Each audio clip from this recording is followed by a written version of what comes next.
They told you it's normal, that self-criticism keeps you sharp, that the voice in your head must be tough, stern, unforgiving. But if that were true, why do so many people feel drained, heavy, exhausted from their own thoughts? Why do you feel weighed down by inner pressure, stuck in cycles of guilt, shame, and silent blame that no one else ever hears? The truth is this: your inner voice shapes your world. Every thought is a seed. Every word you whisper to yourself becomes part of your future. And Buddhism has known this for thousands of years.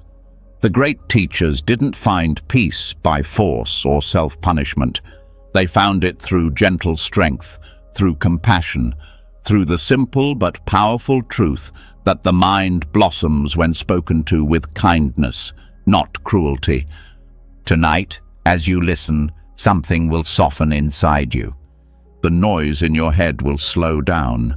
The tension you've been carrying in your chest will start to loosen.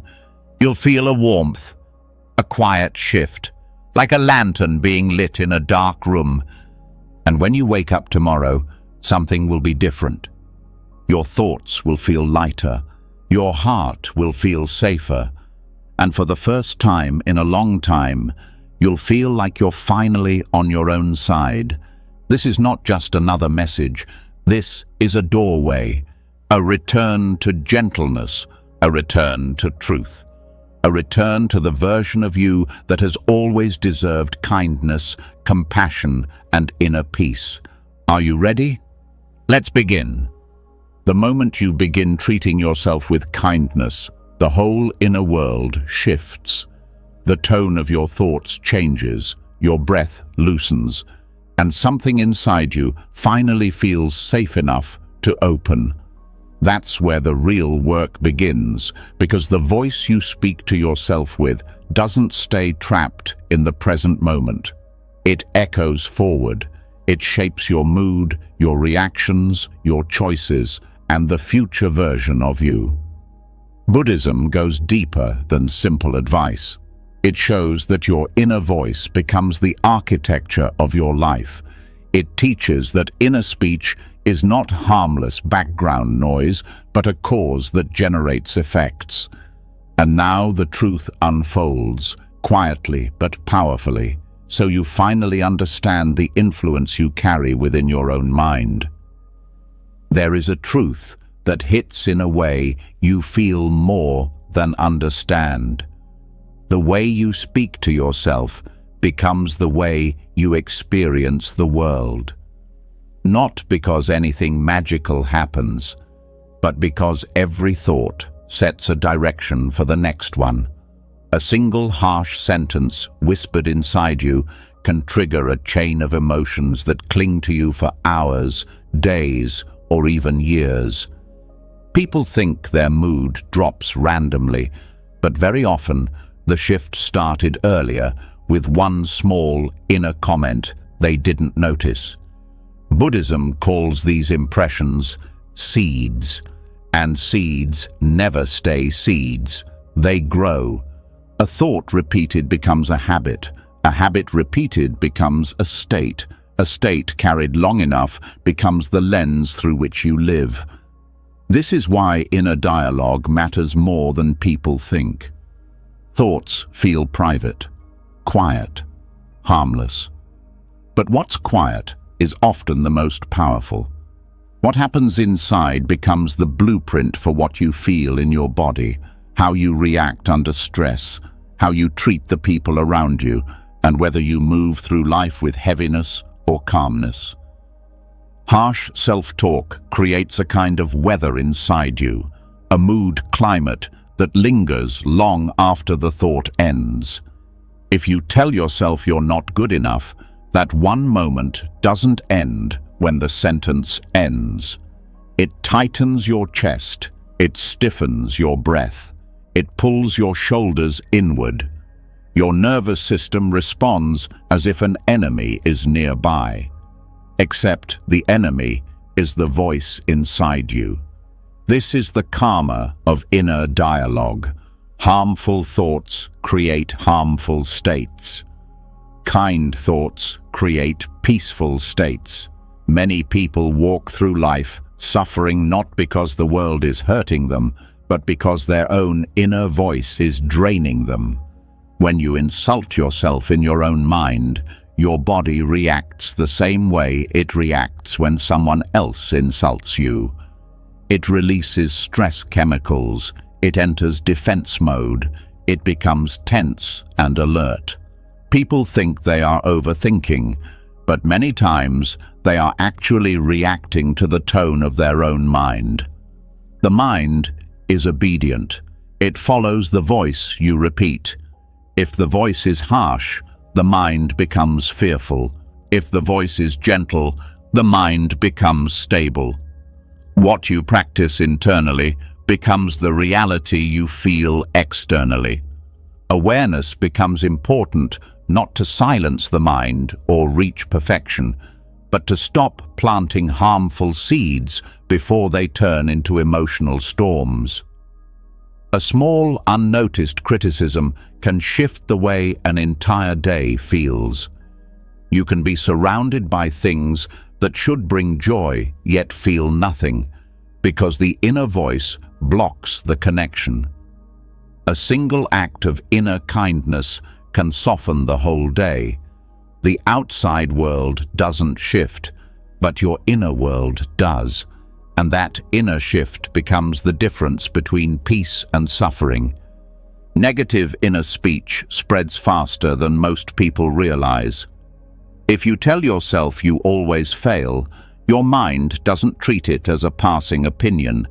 It treats it as a truth. Once that truth lands, the mind begins looking for evidence. Every mistake becomes bigger. Every weakness becomes heavier. The world starts to look darker than it is. This is the karma of inner dialogue, the emotional future built from the thoughts of the present. The mind doesn't only react to inner speech, it begins to expect it. If harshness is constant, the mind becomes conditioned to scan for threats. It starts looking for flaws before possibilities. It holds tension even when nothing is wrong. This is how future suffering forms, not because the future is painful, but because the mind has been trained to brace for impact. Many people believe their future will be difficult, but often the difficulty comes from the voice they have repeated for years, not from life itself. In Buddhism, the state of your next moment depends on the state of this one. Every thought is a stepping stone. A harsh step leads to another harsh step. A gentle step leads to a calmer one. If you speak to yourself with cruelty, the next moment naturally becomes heavier. This is how suffering spreads, not through fate, not through punishment, but through habit. Harsh self-talk also creates an identity. If you tell yourself repeatedly that you're weak, the mind adopts that identity and behaves from it. If you tell yourself that you're unworthy, neutral moments begin to feel like rejection. If you tell yourself that you will fail, the mind prepares to collapse even before you begin anything. This is not superstition. It is the mind following the pattern you gave it. Inner criticism triggers emotional states that create more suffering later. A harsh sentence plants shame. Shame creates withdrawal. Withdrawal brings loneliness. Loneliness fuels more harsh sentences. The cycle deepens until it feels like truth instead of habit. People carry this pattern for decades, unaware that the first spark came from how they spoke to themselves during a vulnerable moment.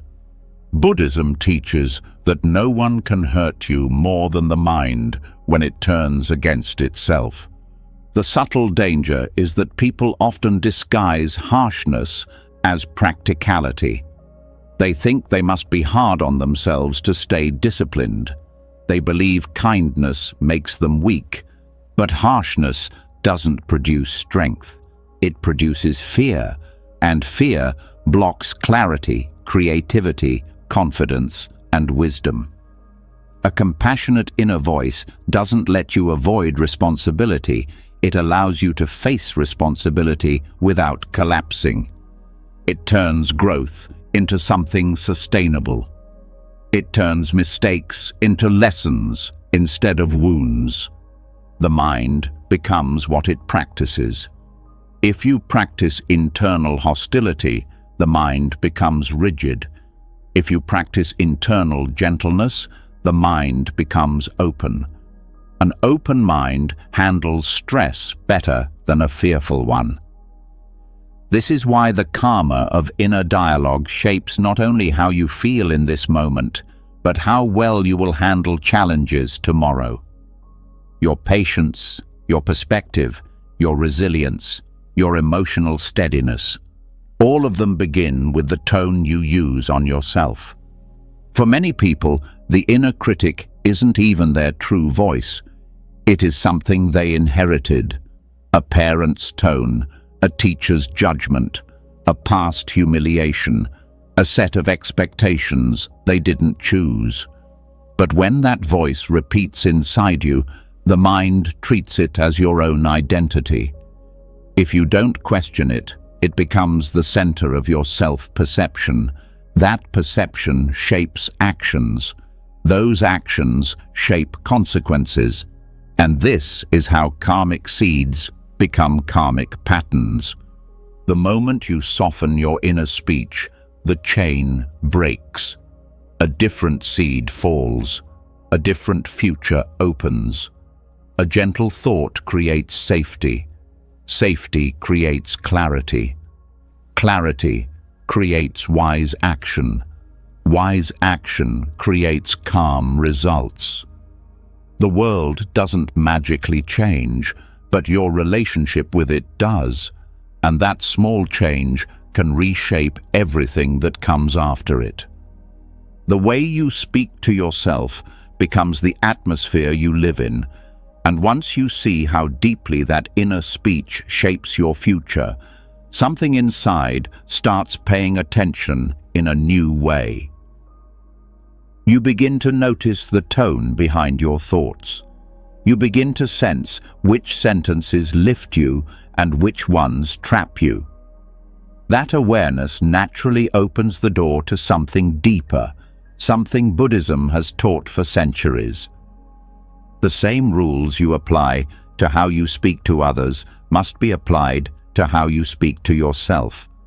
The path doesn't split between inner and outer. The mind doesn't recognize that kind of divide. It receives every word you speak, whether spoken out loud or spoken silently in the depths of your own awareness. And now we enter that truth with even more clarity. There is a moment when you realize that the speech within you is not background noise, but active creation. It shapes emotion, behavior, decisions, and the quality of your days. Buddhism calls this right speech, but most people interpret it only as external kindness. No lying, no harming, no gossip, no cruelty.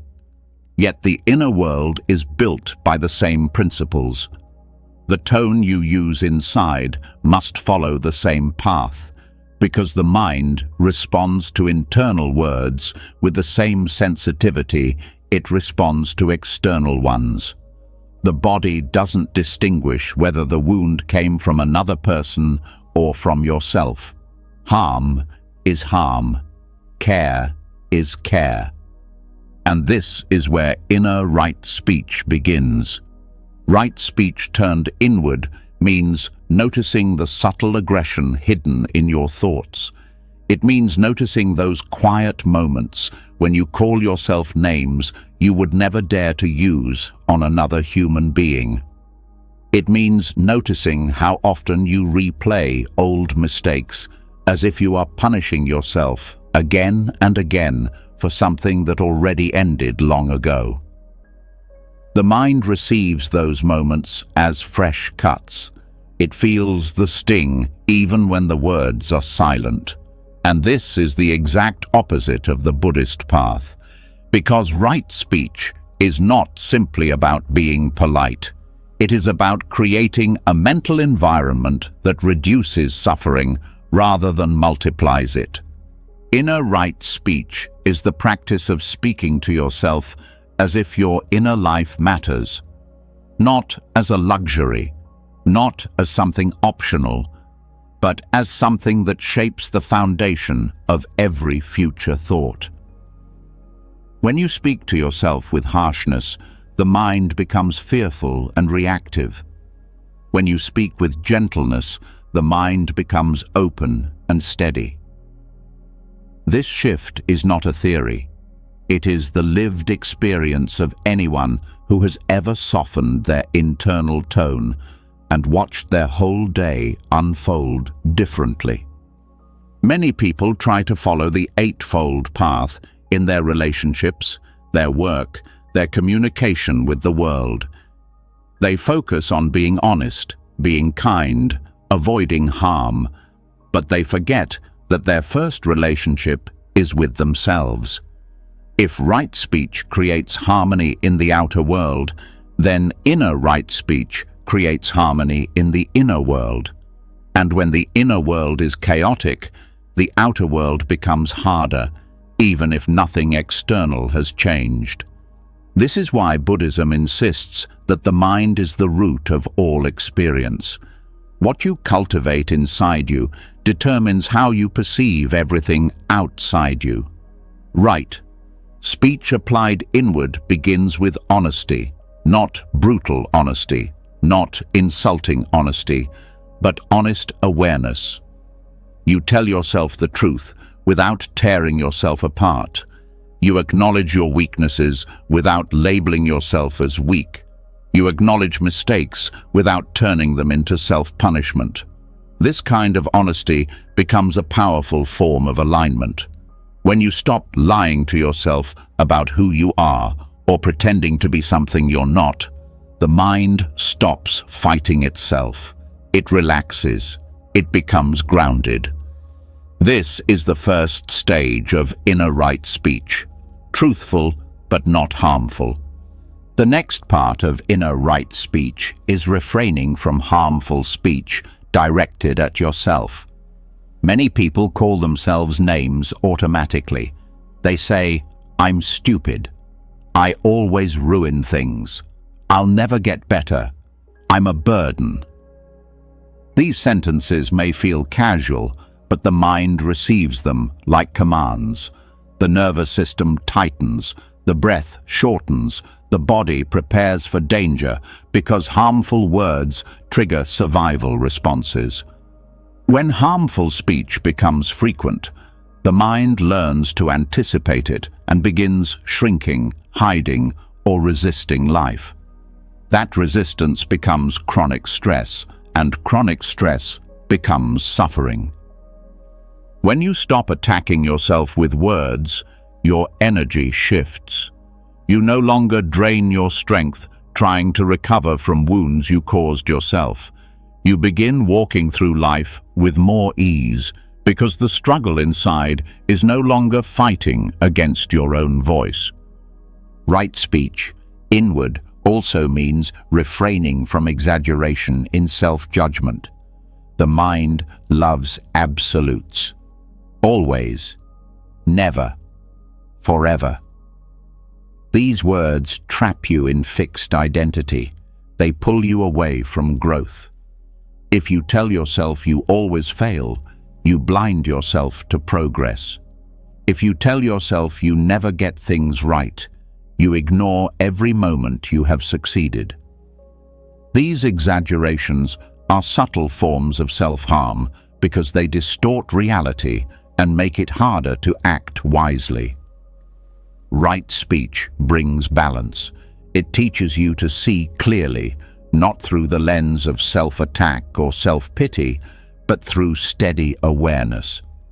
Another aspect of inward right speech is avoiding useless inner chatter. not daydreaming, not creativity, but the kind of storytelling that drains your mind with no benefit. Replaying arguments, predicting rejection, manufacturing criticism before it even happens.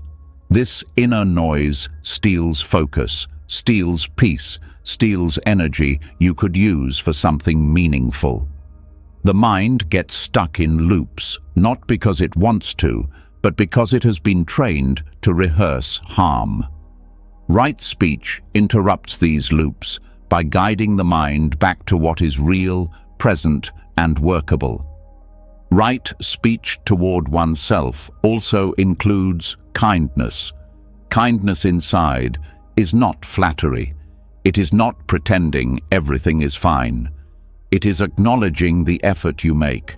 It is giving yourself permission to rest when you are tired. It is reminding yourself that growth takes time. It is offering words that soothe rather than ignite fear.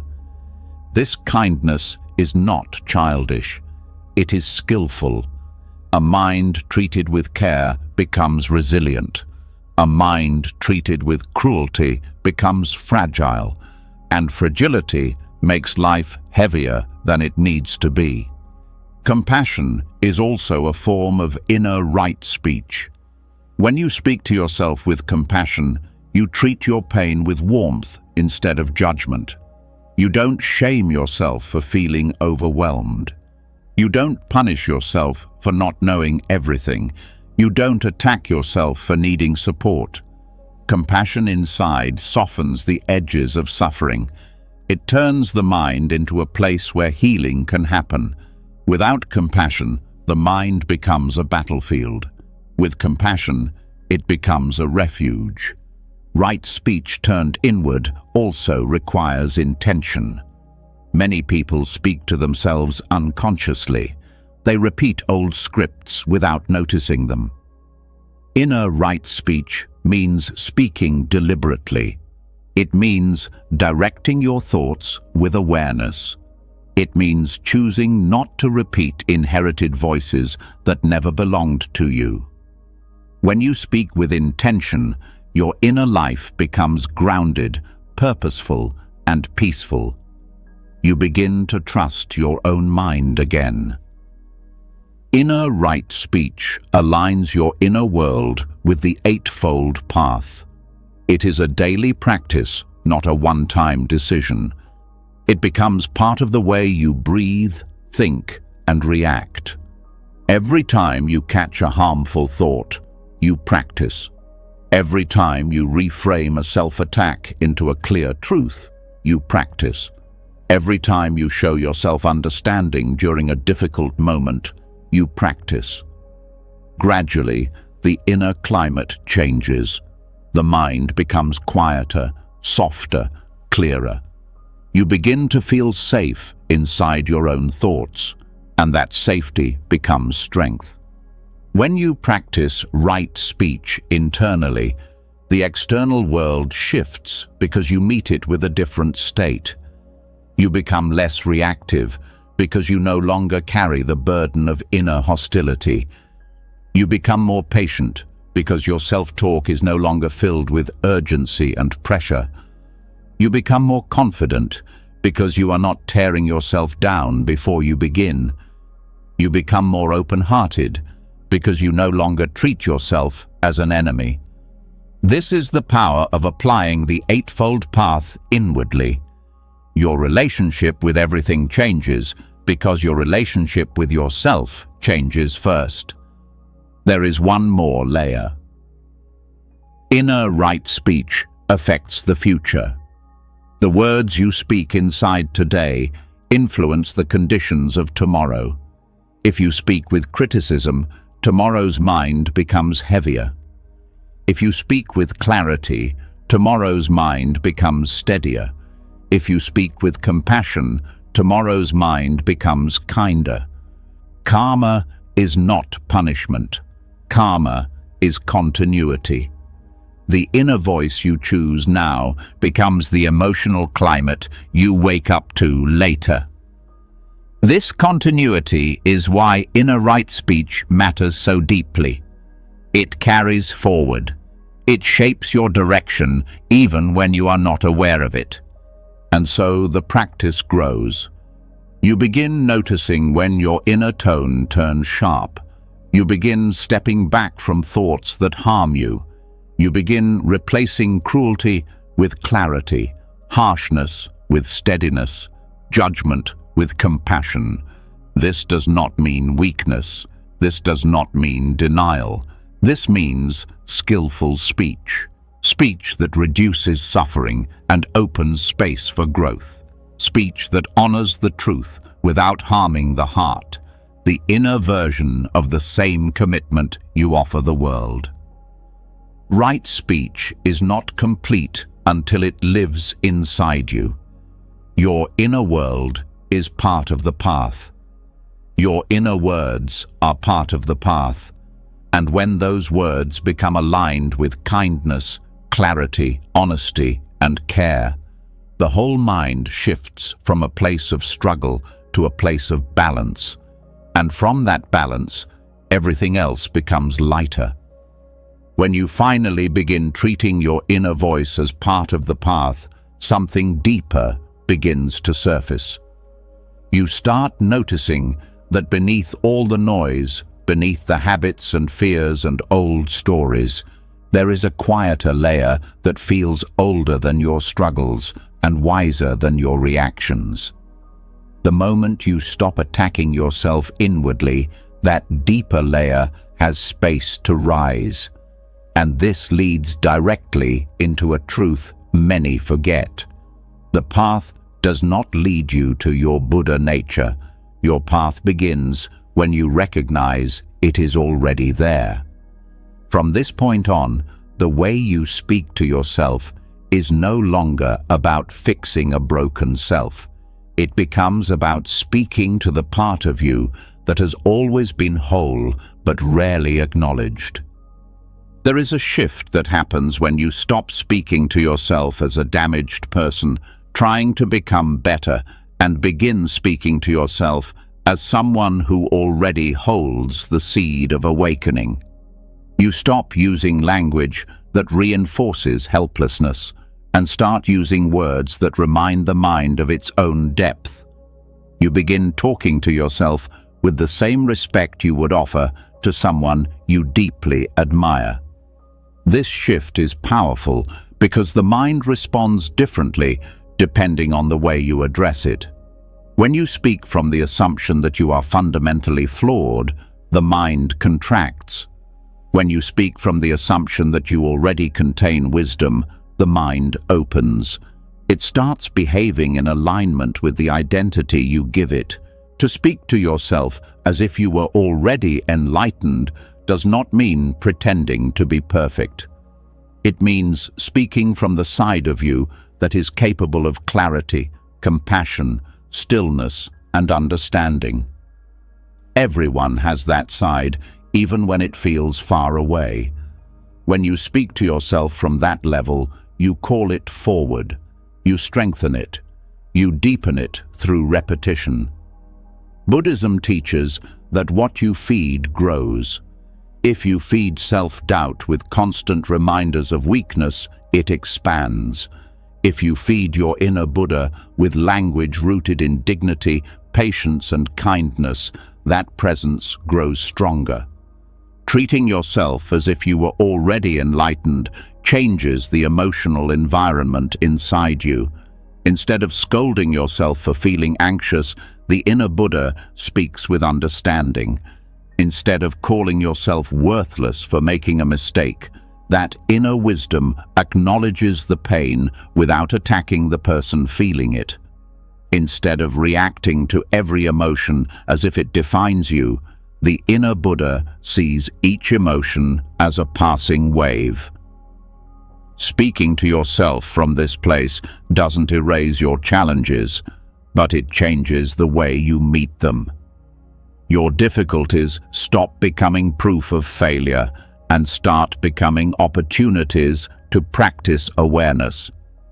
When the Buddha spoke of awakening, He described it not as becoming something new, but as uncovering what has always been present. The sunlight is already behind the clouds. Your inner Buddha nature is already behind the confusion. Speaking to yourself as if you were already enlightened means addressing yourself as the one who can see through the clouds, not as the clouds themselves. You stop saying, "I am the storm," and begin saying, "A storm is passing through me." This subtle shift becomes the difference between drowning in suffering and finding ground within suffering. Your inner Buddha is not harsh. It does not shame. It does not belittle. It does not rush. It does not demand perfection. It guides with patience. It understands the weight you carry without adding more weight. When you speak from this place, you begin to feel supported by your own mind rather than attacked by it. Many people collapse under pressure, not because life is unbearable, but because their inner voice gives no support, no room to breathe, no gentleness. When you speak to yourself as if you already have an enlightened heart, your inner world becomes a place where healing can finally occur. There is a profound strength in addressing yourself with dignity. You begin to stand differently in your own life. You stop begging for worth from the outside because you begin to sense it within.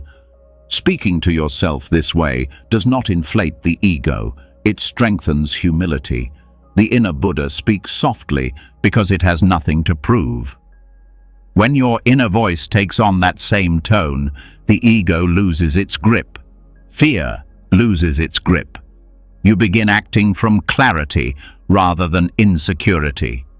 Speaking to yourself as if you were already enlightened also means speaking from the perspective of wisdom rather than confusion. Instead of, "I can't handle this," the inner Buddha says, "This is difficult, but I can meet it step by step." Instead of, "I am broken," it says, "I am hurting and I deserve care." Instead of, "I will fail," it says, "I will learn." These are not empty phrases. They guide the mind toward groundedness rather than panic. They direct attention toward possibilities rather than limitations. When you talk to yourself as if you were already awakened, you begin to see your emotions differently. You stop interpreting every feeling as a problem. Anger becomes a signal, not a flaw. Fear becomes a message, not a weakness. Sadness becomes a response, not a personal failure. Speaking to yourself this way turns suffering into information, and information can be understood, processed, and worked with. The inner Buddha does not fight emotions. It listens to them. It learns from them. It holds them without letting them control the whole mind. This kind of inner speech expands your capacity to stay present. When you speak to yourself with wisdom, you stop running from discomfort. You stop spiraling into fear. You stop feeding thoughts that harm you. Instead, you meet each moment with steadiness. The mind becomes less reactive because it feels held, and when the mind feels held, it can settle. This is the practical meaning of speaking to yourself as if enlightened. The mind finds a stable center even when the world is unstable. Over time, the inner Buddha voice becomes second nature. You begin catching harmful thoughts faster because they feel out of place. They no longer match the identity you speak from. When you speak to yourself like someone who is already rooted in clarity, the mind becomes less interested in the chaotic patterns it used to cling to. You begin choosing thoughts that preserve balance rather than destroy it. You begin moving through difficulties with a level of patience that surprises even you. This internal transformation reshapes the way you move in the world. You become less defensive because you are not constantly attacked by yourself. You become more patient with others because you are more patient with your own struggles. You become less judgmental because you stop judging yourself so harshly. When you treat yourself as if you are already enlightened, you naturally extend that treatment outward. Compassion flows more freely because compassion is now your inner language. And something unexpected happens. You begin trusting yourself. Trust grows when the inner voice stops turning against you. When the mind becomes a safe place, decisions become clearer. You stop doubting every step. You stop fearing every mistake. You begin understanding that you can handle life because the voice guiding you is no longer destructive. This trust is not ego, it is quiet stability. It is the confidence that grows when the inner Buddha becomes the one speaking. The more you practice speaking to yourself this way, the more you reshape your inner world. You begin replacing language that reinforces ignorance with language that awakens understanding. Instead of repeating old stories that limit you, you speak from the part of you that sees beyond them. You honor the wisdom that already exists within you, even if you are still learning how to access it. And learning becomes easier because the inner environment no longer resists growth. When you speak to yourself as if already enlightened, you begin to see your life through a larger lens. You stop shrinking yourself to past mistakes. You stop defining yourself by old circumstances. You stop confusing temporary states with your true nature.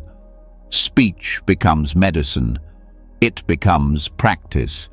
It becomes the way you remind yourself of what is real instead of what fear tells you is real. When you begin speaking to yourself as if wisdom already lives inside you, something unexpected happens. Your inner world becomes quieter, but it also becomes clearer. You start noticing patterns you once overlooked. You start seeing how much unnecessary pain comes not from life itself, but from the way you react to life in your own mind. That realization naturally leads to one of the most powerful teachings in Buddhism, the truth of the second arrow.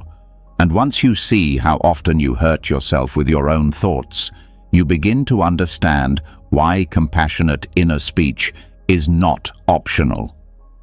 It is the difference between a moment of difficulty and a spiral of suffering. There is a simple truth that carries enormous weight. Pain is part of being alive, but the mind often adds extra pain on top of it. You drop something important and feel frustration. That is the first arrow. Then your inner voice says, "You're so careless. You always mess things up. What's wrong with you?" That is the second arrow. The second arrow does far more damage than the first. It turns a moment into a wound. It turns a mistake into a personal attack. It turns a human experience into a story of shame. Compassionate self-speech is the only thing that stops this second arrow from landing. It interrupts the force of old habits that turn every challenge into proof against yourself. When your inner Buddha speaks, the second arrow loses its power.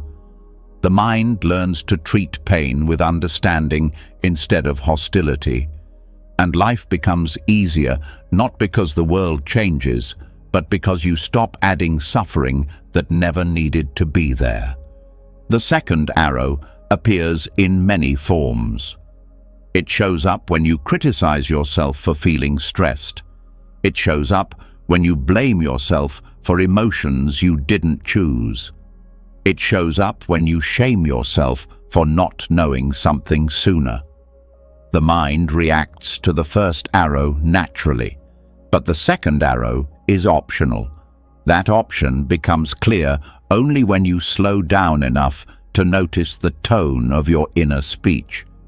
Without awareness, the second arrow lands automatically. With awareness, you can soften the moment before it deepens into suffering. Compassionate inner speech begins with recognizing that pain itself is not a failure. Many people attack themselves the moment they feel discomfort because they believe they should be stronger, calmer, or more in control. But the inner Buddha understands that pain is not a sign of weakness. Pain is a sign of being human.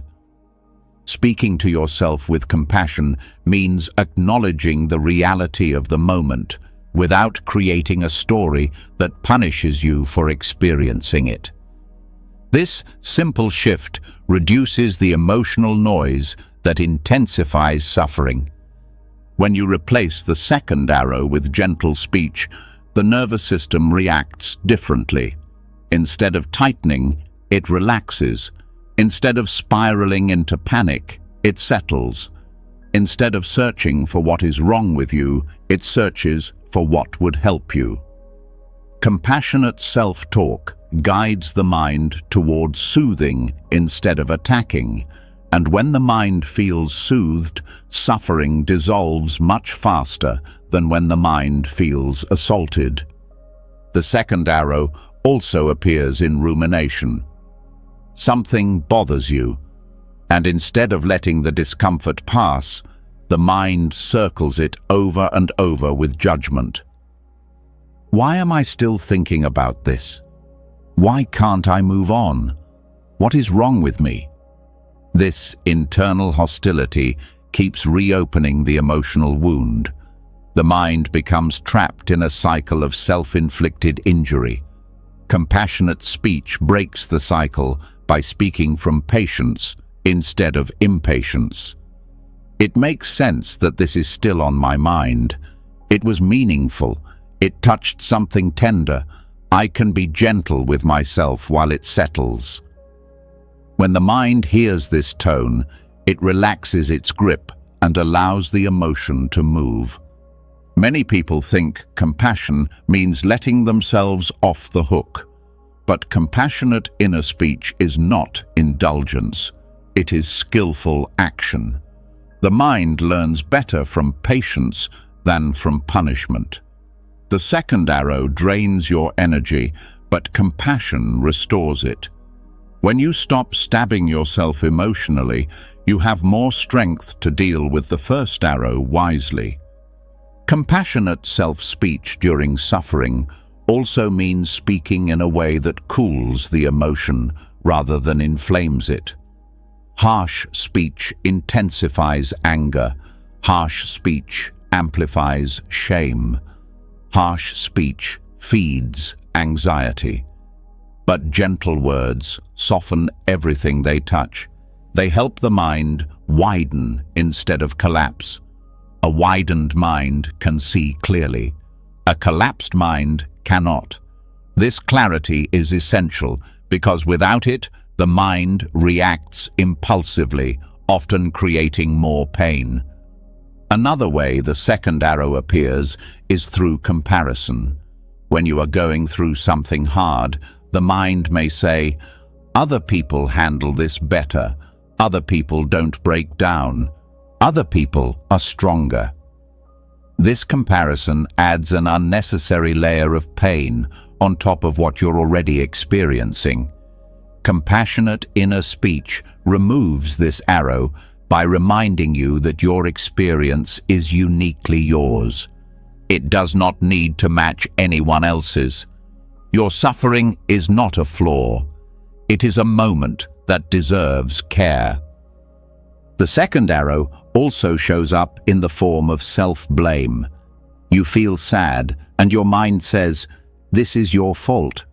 You feel tired, and your mind says, "You shouldn't be tired."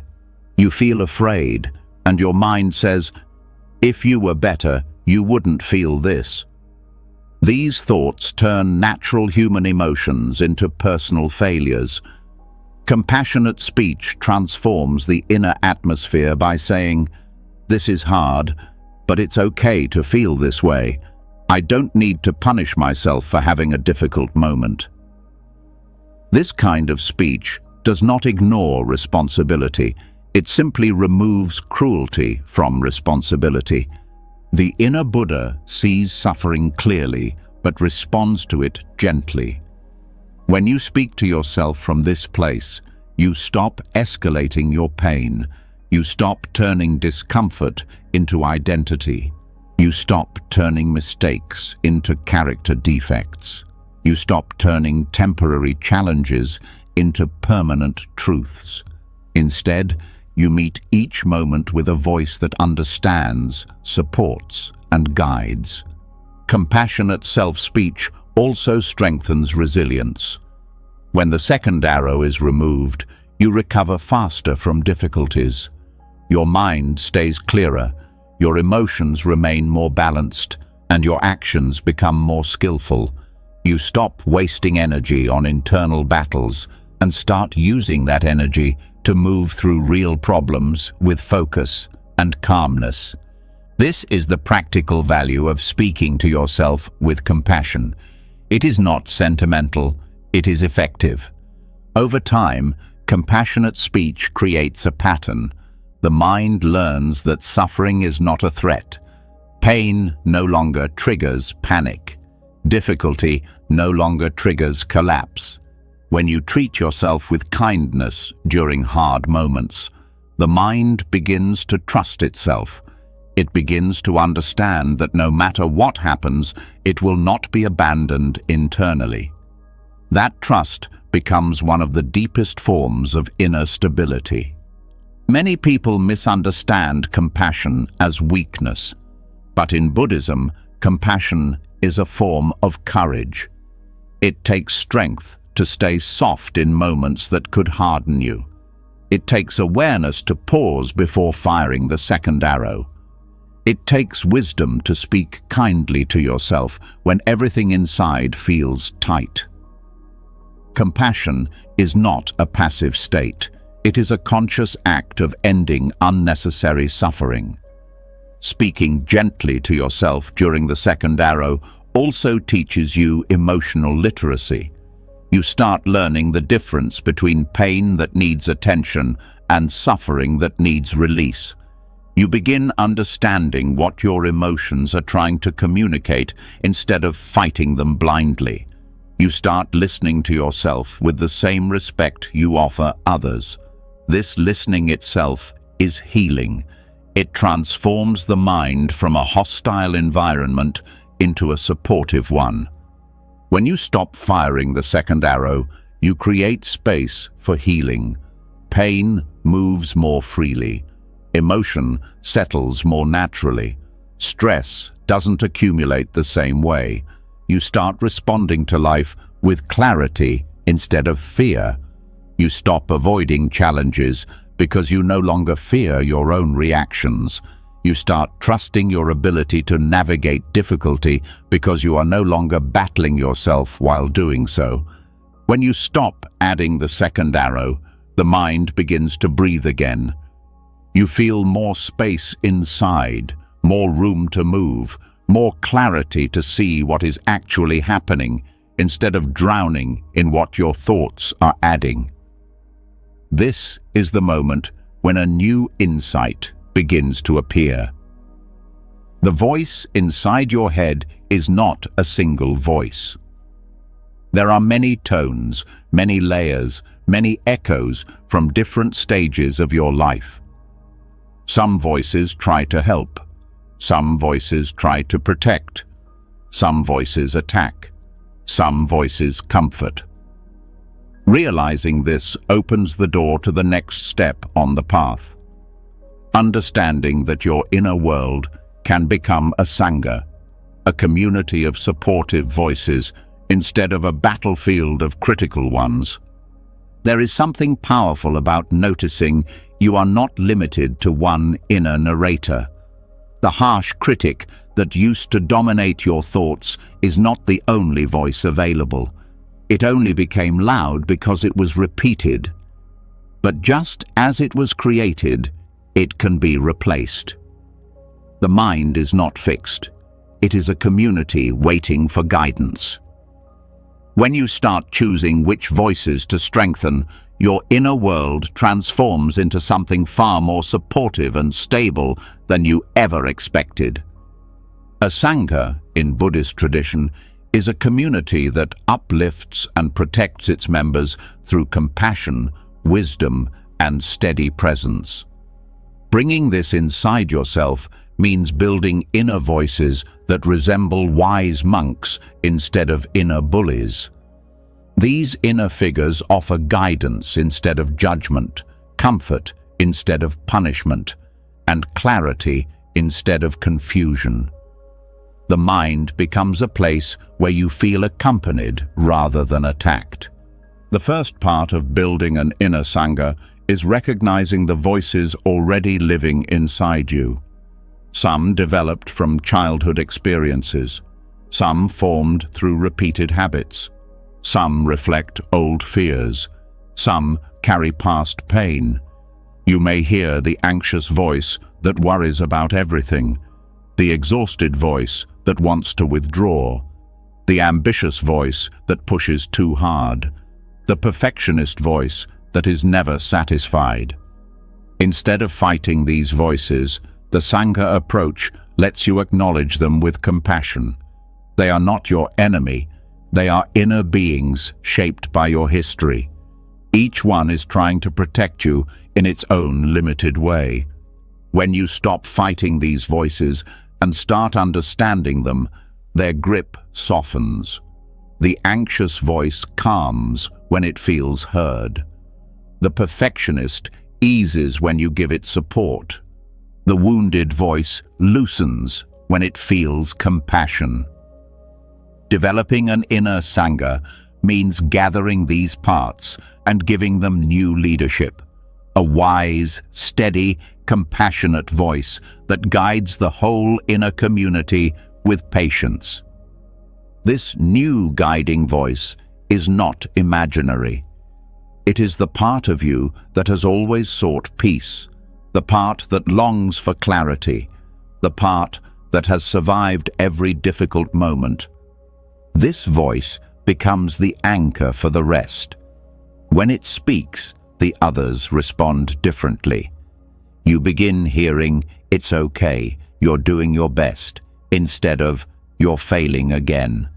You begin hearing, "Let's take this step by step," instead of, "You should have done better." You begin hearing, "You deserve rest," instead of, "You don't deserve anything until you fix everything." When this wise inner voice leads, the other voices start aligning with it. The anxious voice becomes more cautious than panicked. The perfectionist becomes more helpful than harmful.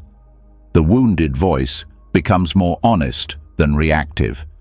You are not suppressing any voice. You are supporting them in a healthier way. This is the heart of creating a Sangha within. The whole inner system becomes cooperative instead of chaotic. Another part of this practice is inviting new voices into your inner world. These voices come from qualities you admire: patience, forgiveness, understanding, balance, courage. These qualities can be spoken into existence through practice. When you repeat compassionate sentences often enough, they develop into a recognizable internal presence. When you cultivate patience, a patient voice begins to form. When you practice self-forgiveness, a forgiving voice learns to speak. Over time, the mind becomes populated with wise reminders instead of constant criticism. Creating an inner Sangha also means learning to let supportive voices interrupt harmful ones. When the critic starts to attack, the compassionate voice steps in and says, "Hold on, this person is hurting. Let's speak gently." When the anxious voice spirals, the grounded voice says, "Let's breathe together." When the perfectionist panics, the wise voice says, "We don't need perfection, we need progress." These interruptions begin to rewire your emotional habits. The mind learns that fear does not get to dictate your identity. Shame does not get to lead your decisions. Anger does not get to define who you are. As you develop more supportive inner voices, the emotional weight inside you becomes easier to carry. Life's challenges feel less overwhelming because you are no longer facing them alone. Your mind becomes a team rather than a threat. Even during moments of stress, you hear a steady voice guiding you back to center. This inner support reduces the intensity of anxiety, smooths the edges of sadness, and keeps anger from turning inward. You begin trusting your mind because it speaks to you with respect. The Sangha within also mirrors the wisdom of external communities. Monastics support each other by reminding one another of teachings during difficult times. Your inner voices can do the same. When doubt arises, the wise voice reminds you of your strength. When shame appears, the compassionate voice recalls your worth. When confusion grows, the grounded voice brings clarity. This is not fantasy, it is mental training. The mind adapts to whatever voices you feed most often. Some people believe they have only one inner voice, but this is because one part of them became louder than the rest. Developing a Sangha means giving space to the voices that never had a chance to grow. The voice that encourages you, the voice that sees your effort, the voice that comforts you when you feel alone, the voice that understands your pain without judging it. These voices exist within everyone, but they need attention to become strong. Over time, your inner Sangha begins influencing the way you live. You become more patient with others because you are more patient with yourself. You become more grounded because your inner guidance is stable.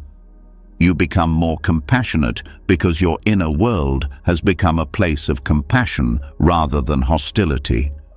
This transformation changes your reactions, your choices, and your sense of self. Your inner Sangha also protects you from internalizing harmful voices from the outside world. When someone criticizes you unfairly, the wise voice inside says, "This is about them, not about your worth."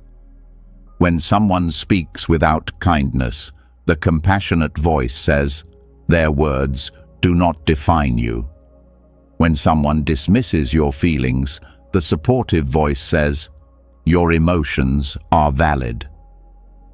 In this way, the Sangha within shields your heart from unnecessary suffering. A strong internal community also makes it easier to break harmful habits. The critic alone cannot change habits, it only punishes. The anxious voice cannot change habits, it only warns. But the wise inner voice can guide the whole system toward better choices. It can negotiate with fear, calm the perfectionist, reassure the wounded part, and move the mind toward healthier actions. The Sangha approach is not about suppressing any inner voice. It is about giving them proper leadership. With practice, the supportive voices become louder and the harmful voices lose strength, not because they disappear, but because they are no longer fed with attention. The critic loses its dominance because the compassionate voice speaks more often. The fearful voice quiets because the grounded voice has become stronger. The wounded voice stops screaming because it finally feels understood. This internal harmony allows you to live more fully. You stop wasting energy fighting yourself. You begin focusing on what matters. Your inner world feels lighter, clearer, more stable. You begin trusting your journey because you are supported at every step from within. And this support becomes unconditional, not based on achievement, not based on perfection, not based on pleasing others, but simply based on recognizing your own humanity. When your inner world starts to feel more like a supportive community and less like a courtroom, something very subtle begins to stand out. You notice that even on days when you're kinder to yourself, there are still small, sharp edges in your thinking, quick jabs, little sighs of contempt, tiny sentences that seem harmless on the surface but leave a sting behind. They slip through because they don't sound as loud as open self-hatred, yet they still hurt. They still shape how safe you feel inside your own mind. This is where the next layer of the path unfolds, learning the art of non-violent thought. There is a kind of pain so quiet you almost miss it. A quiet flinch in your chest after you mutter, "Of course you did that," in a bitter tone to yourself. A tiny drop in your stomach when your mind whispers, "Typical you," after a small mistake. These thoughts don't scream, they don't shout, but they erode. They wear you down slowly, like water on stone. By the end of the day, you feel heavy, small, tired, and you're not even sure why. You just feel off. This is the cost of subtle aggression toward yourself. Non-violent thought is not just the absence of loud self-hate. It is the absence of quiet cruelty. It is the choice to no longer tolerate small inner attacks that you've been calling normal your whole life. In Buddhist practice, non-harming is one of the deepest commitments. Most people think of it only in terms of actions, not hurting others, not killing, not abusing. But the mind can harm without moving a muscle. A single contemptuous thought toward yourself leaves a mark on your nervous system. Your body hears it. Your breath hears it. Your heart hears it. Non-violent thought is about ending that internal harm. Subtle aggression in thought often hides behind jokes you make about yourself. You say, "Well, I'm an idiot," and laugh. But part of you doesn't laugh. Part of you listens and shrinks just a little. Or you roll your eyes internally. "You're so dramatic. Get over it." You snap at your own pain as if it were something disgusting. These are micro-attacks, and they add up. One by one, they train your system to believe it doesn't deserve tenderness. Another form of micro-violence is the constant use of should as a weapon. You should be over this by now. You should not feel this way. You should have known better. The word itself may sound neutral, but the emotional tone behind it is often harsh. It carries disappointment and scorn. It treats your current state as unacceptable and intolerable.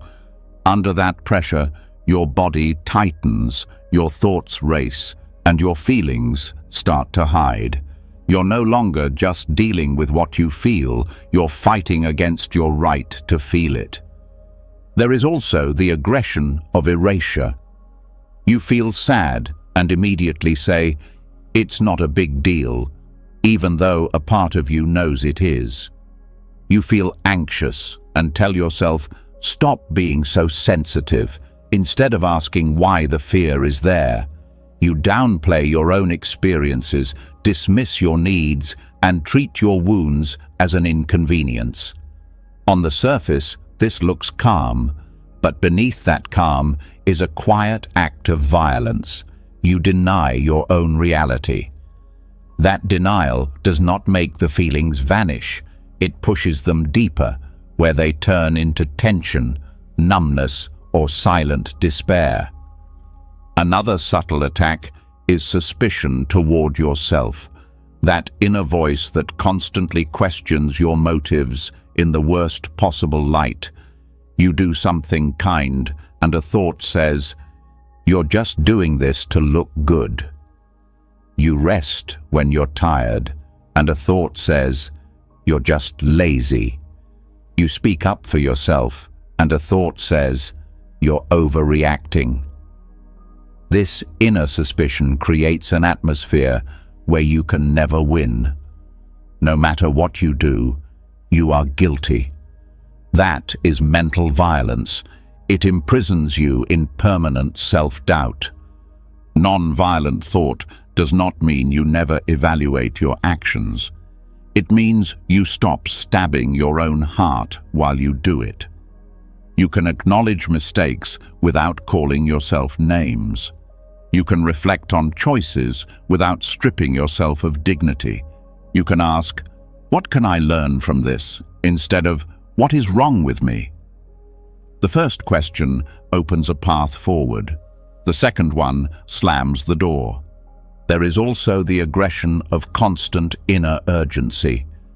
The thought that hisses, "Hurry up, fix this now. You're behind, you're late, you don't have time to feel this." This internal pushing is often praised as ambition or discipline, but when it's rooted in fear and self-contempt, it becomes harmful. Your nervous system never comes down. Your body never fully exhales. You live in permanent inner alarm, as if you are always just one step away from being exposed as a failure. That state wears down your health, your joy, and your ability to be present. The art of non-violent thought starts with recognition. You cannot soften what you refuse to see. The task is not to condemn yourself for having harsh thoughts. That would just be more violence. The task is to watch your thinking with the same careful attention a healer uses when examining a wound. You notice the small dig. Of course you messed that up. You notice the subtle dismissal. You're being ridiculous. You notice the automatic verdict. This proves you'll never change. You see these as events in the mind, not truth. Once you see these micro-attacks, the next step is to interrupt them. Not by force, but by introducing a different tone. When the thought says, "Typical you," you pause and respond internally. "I'm human. People make mistakes." When the inner voice snaps, "Get over it," you respond, "I'm allowed to feel what I feel." When the critic hisses, "You're so weak," you respond, "I'm doing my best under my current limits." This is not arguing. This is replacing violence with care. Language matters deeply. Violent thoughts often use labels: loser, idiot, useless, crazy, pathetic. Non-violent thought prefers descriptions over labels. Instead of "I'm pathetic," you might say, "I feel very small right now." Instead of "I'm a disaster," you might say, "I am overwhelmed." Descriptive language tells the truth about your state without attacking your identity. It lets the mind see experiences as temporary, not permanent condemnations. Tone matters as much as words. You can say the same sentence with two very different inner tones. "You're tired" can be said as a complaint or as concern. A complaint says, "You're tired, and that's a problem."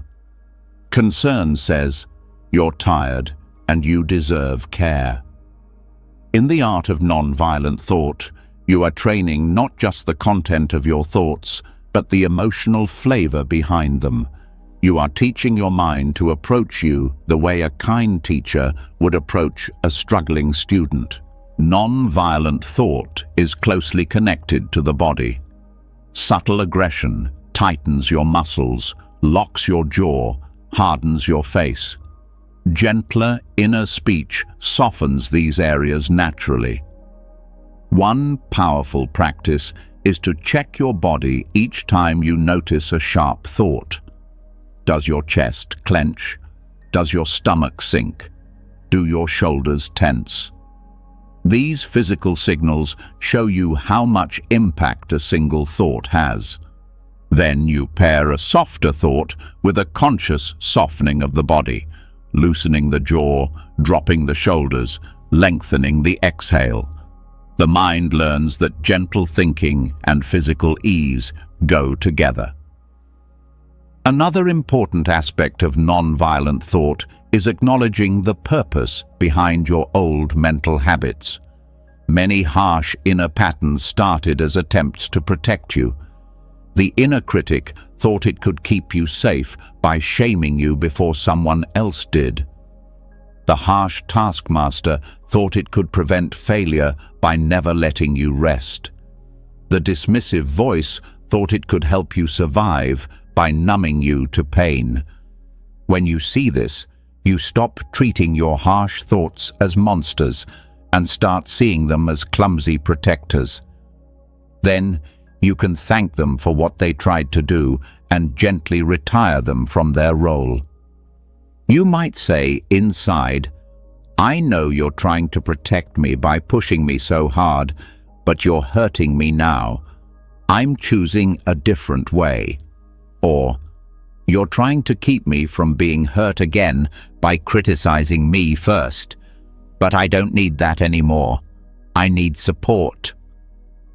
This kind of dialogue transforms the relationship you have with your own mind. You are not at war with your thoughts. You are educating them. Non-violent thought also involves setting limits with inner aggression. Just as you would walk away from someone who constantly insults you, you can step back from thoughts that do the same. When a deeply cruel thought arises, you can mentally say, "No, I'm not giving energy to that." Then shift your attention to something neutral. Your breath, the feeling of your feet on the ground, the sounds around you. This is not denial. You are not pretending the thought never arose. You are choosing not to feed it. You are refusing to let it define your reality. An important part of this art is patience. Violent thinking patterns are often old and repetitive. They will not vanish in a day. Some thoughts will keep returning, like stubborn guests. Non-violent thought means you respond to their return without violence toward yourself for still having them. Each time they appear, you offer a different response. Each time you speak 1 degree softer. Over time, the emotional charge decreases. The sharpened edges get duller. The mind slowly learns that it doesn't need to attack you in order to function. Non-violent thought affects the way you relate to your own history. Instead of replaying past events with self-disgust, you look back with understanding. You see younger versions of yourself acting with the limited tools they had at that time. You stop narrating your story as, "I ruined everything," and start seeing it as, "I was hurting and didn't know another way." This gentler narrative does not excuse harm, but it removes inner brutality. It opens the door to true repentance and change rather than endless self-torment. As non-violent thought grows, your daily inner dialogue changes texture.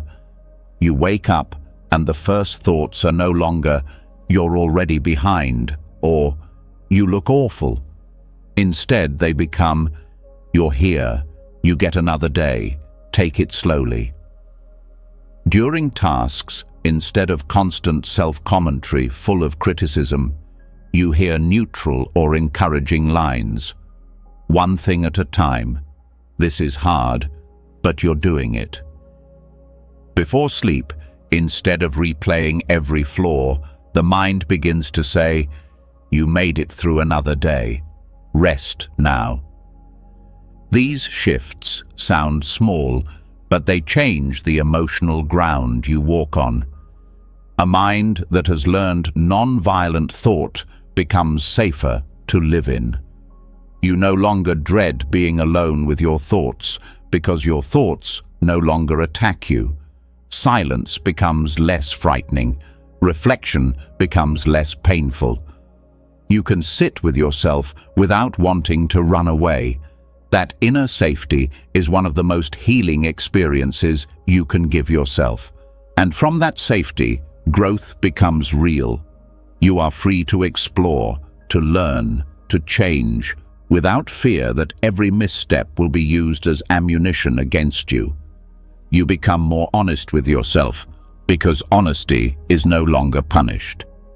You become more open to feedback, because it isn't layered on top of ongoing inner abuse. You become more resilient, because your mind no longer turns every challenge into a weapon. This is the art of non-violent thought, ending quiet harm, honoring your own inner experience, and training your mind to talk to you the way a wise, gentle companion would. It is a daily practice, a sentence at a time, a tone at a time. But each small shift creates a new kind of life inside you, one where your own mind is no longer a place of danger, but a place of refuge. When the mind learns the art of non-violent thought, something deeper starts to shake loose beneath the surface. Those tiny inner attacks you used to overlook were never random. They were echoes, leftovers, old emotional scripts that began long before you knew how to recognize them. Once you stop harming yourself with subtle thoughts, you begin to hear the older voices inside you, the ones you absorbed in childhood without choosing them. This is where the next step on the path opens: mindful reparenting, the practice of speaking to yourself in a way you never received, rewriting the emotional patterns that shaped your early life. There is a quiet truth that can hit with surprising force. Much of the pain you feel toward yourself was taught to you. Not always through words, sometimes through tone, absence, tension, or silence. Maybe you learned early on that your feelings were too much. Maybe you learned that you had to earn love. Maybe you learned that mistakes made you unworthy. These lessons settled into your body and became automatic responses. They became the voice you think is your own. But the moment you recognize they were learned, you realize they can also be unlearned. Mindful reparenting begins with the awareness that the inner critic, the anxious voice, the fearful part, the ashamed part, none of them came from nowhere. They were formed in environments where you had no choice but to adapt. You shaped yourself around the emotional landscape of the people who raised you. You absorbed their tone, their fears, their expectations, their wounds. You carried them forward because children do not analyze their environment, they survive it. And now, as an adult, your self-talk still echoes those early patterns unless you consciously rewrite them. Reparenting is not about blaming the past. It is about understanding the roots of your current reactions so you can stop punishing yourself for patterns you inherited. When a harsh thought appears, instead of treating it as truth, you begin treating it as a message from a younger part of you asking for help. That shift alone can change the way you respond internally. You stop attacking yourself for struggling and start asking what the struggling part needs. A core part of reparenting is giving yourself the tone you never had. If your early environment was tense, you learn to speak to yourself with steadiness. If it was dismissive, you learn to speak with understanding. If it was controlling, you learned to speak with freedom. If it was unpredictable, you learned to speak with consistency. Each time you choose a different tone, you rewrite an emotional script that once felt permanent. Many childhood wounds come from not being seen or understood. Reparenting begins with recognizing your own feelings instead of ignoring or belittling them. When a wave of sadness rises, the old script might say, "Stop being dramatic." Reparenting replaces this with, "You're hurting, I'm here." That simple sentence, said internally, begins to reshape the nervous system. It creates safety where there used to be fear. It gives the younger parts of you the response they should have received long ago. Another wound many people carry is the belief that their needs are inconvenient. As a child, this belief teaches you to shrink yourself. As an adult, it shows up in self-talk like, "Don't bother anyone," or "Handle it alone," or "You're too needy."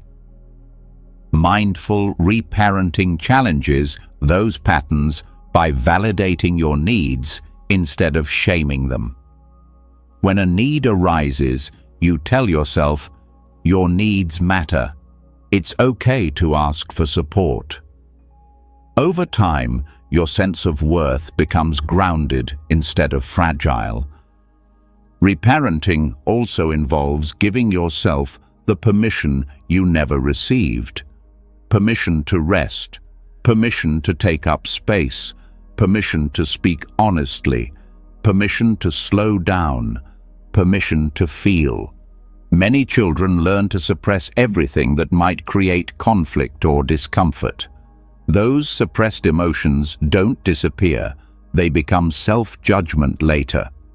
When you consciously give yourself permission to exist as you are, you break a karmic pattern that may have carried through generations. One of the most powerful aspects of reparenting is learning to comfort yourself without minimizing your experience.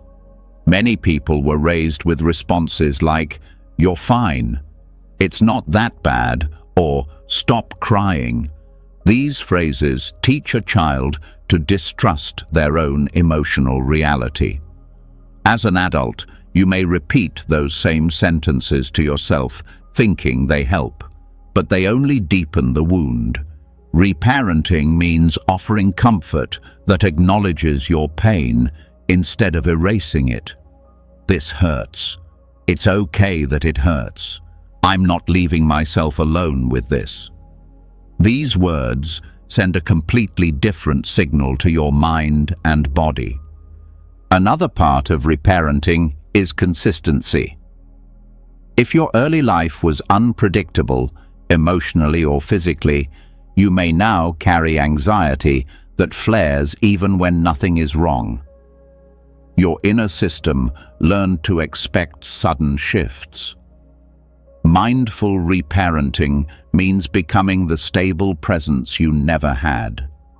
You show up for yourself every day with some form of steady inner speech, reassurance, grounding, kindness. Consistency is one of the strongest forms of love the mind can receive because it counteracts the chaos of the past.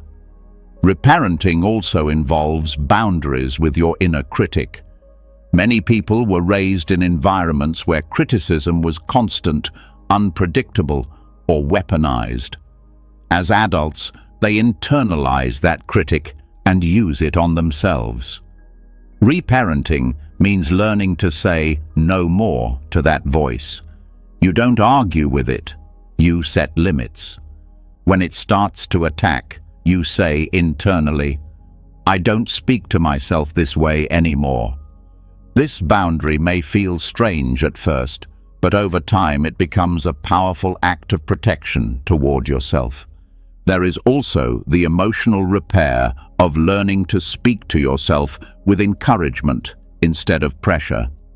Children who grew up with unrealistic expectations often develop self-talk that only values achievement. Anything less triggers shame. Reparenting shifts the focus from performance to presence. Instead of, "You have to do this perfectly," the inner voice learns to say, "You're trying." That matters. That shift can break decades of internalized pressure. Another essential layer of reparenting is giving yourself the warmth you missed. Not everyone grew up with affection. Not everyone heard gentle tones. Not everyone felt welcomed. When you begin offering yourself warmth through your inner speech, simple phrases like, "I care about you," "I'm here for you," "You don't have to handle this alone," your mind and body begin healing in places that logic alone could never reach. Warmth communicates safety. Safety allows growth. Reparenting also requires updating the emotional rules you learned as a child. Maybe you learned that expressing feelings brings punishment, or that speaking up brings conflict, or that showing vulnerability results in rejection.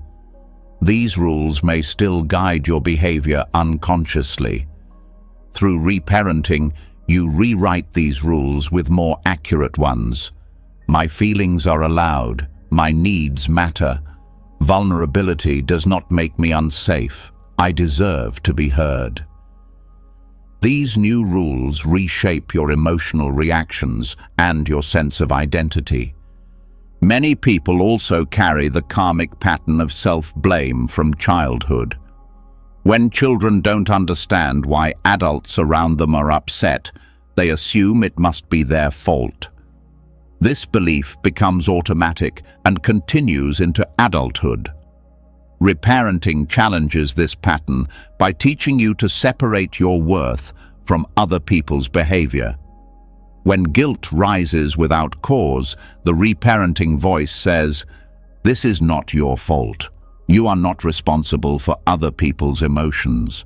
With repetition, this releases you from carrying pain that never belonged to you. Another powerful aspect of reparenting is speaking to the younger parts of yourself directly.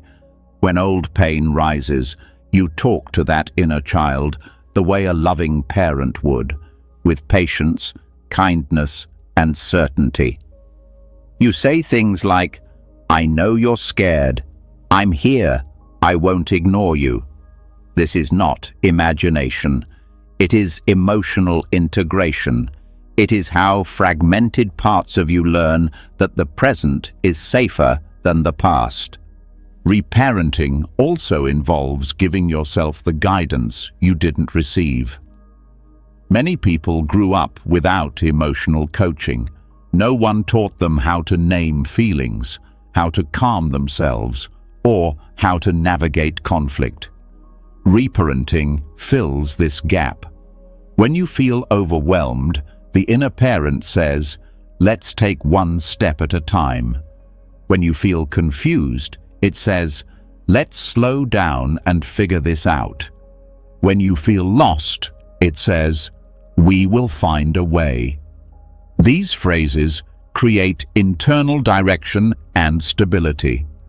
An essential part of reparenting is developing a compassionate narrative around your younger self. Instead of looking back at your childhood with judgment, "I should have known better," you begin seeing your younger self through the lens of tenderness. You say, "You were trying, you were learning, you were surviving."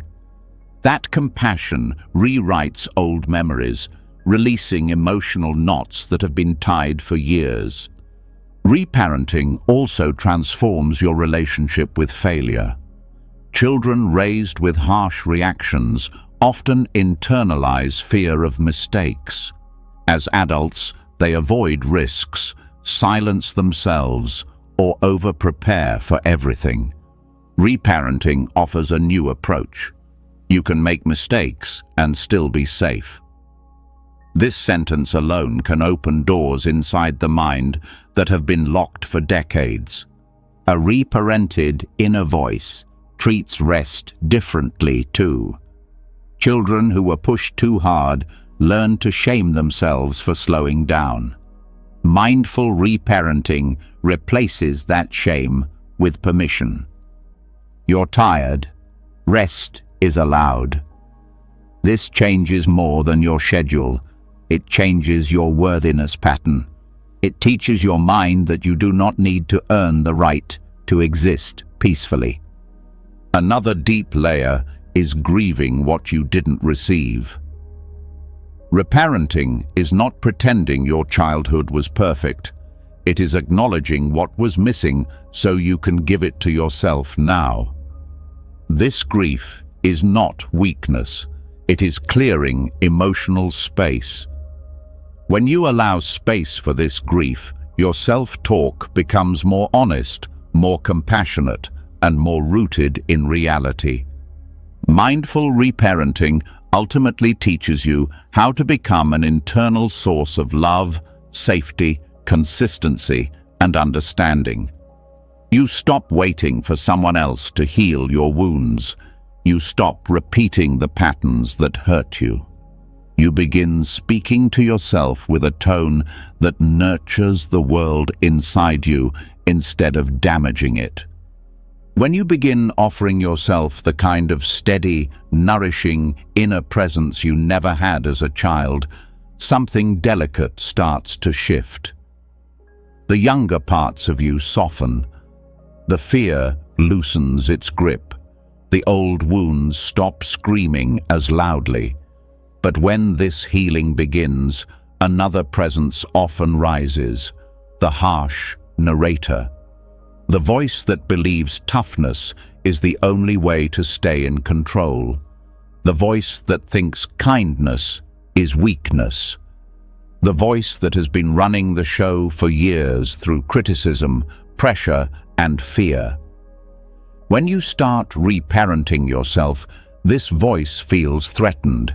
It pushes harder. It speaks louder.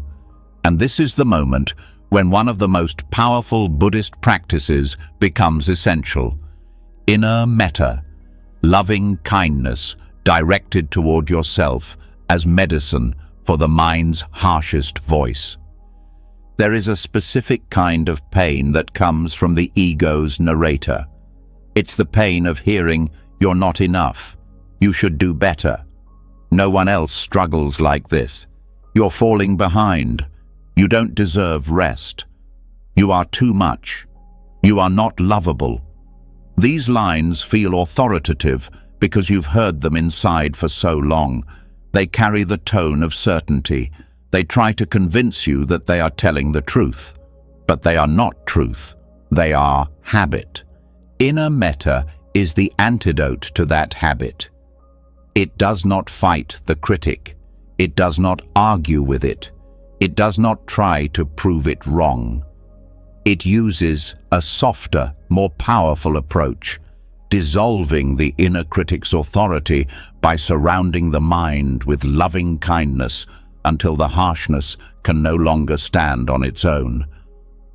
Loving kindness phrases are simple, short, bare, but the simplicity is the point.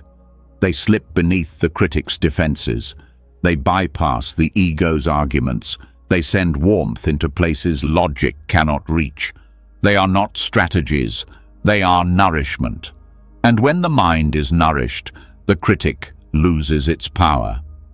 Inner metta begins with the willingness to speak to yourself as someone who deserves care. That alone can feel unsettling if you are used to motivating yourself through pressure. But metta works slowly, gently, consistently. Its strength comes not from force, but from repetition. Each phrase is like a drop of warmth falling onto a cold surface. One drop does little, but thousands reshape the entire landscape. One of the core reasons metta dismantles the critic is because the critic feeds on tension. It grows stronger when you are stressed, tired, ashamed, or overwhelmed. Metta softens those states. A softened mind is harder to hurt. When you say inwardly, "May I be safe," something inside relaxes. When you say, "May I be kind to myself," the chest loosens. When you say, "May I accept myself as I am," the breath deepens. These internal shifts weaken the critic's foundation. Loving kindness phrases also introduce a new emotional tone. The critic operates through harshness. Metta operates through tenderness. When you repeat these phrases, you start building a new emotional atmosphere. At first, it feels foreign. Your critic says, "This is silly." But over time, the tone becomes familiar. Eventually, it becomes the default. The critic loses dominance because the mind prefers warmth. Metta also challenges the critic by offering unconditional goodwill. The critic only speaks in conditions. You're worthy if, you're safe when, you're lovable after. Metta ignores all conditions. It speaks as if worthiness is already present, as if safety is already deserved. This unconditional quality confuses the critic. It cannot negotiate with unconditional love. It cannot argue with kindness that expects nothing in return. Another way Metta weakens the critic is by creating a new voice in your inner world, not a voice of logic, but a voice of empathy. This new voice becomes steady through repetition. The critic may shout, but love speaks consistently, and consistency is stronger than volume. The more often you repeat metta phrases, the more rooted this new voice becomes. Eventually, the critic becomes background noise instead of the main narrator. Metta phrases also reshape how the mind interprets experience. The critic sees mistakes as evidence of failure. Metta sees mistakes as part of being human. The critic sees vulnerability as danger. Metta sees vulnerability as tenderness. The critic sees emotions as problems.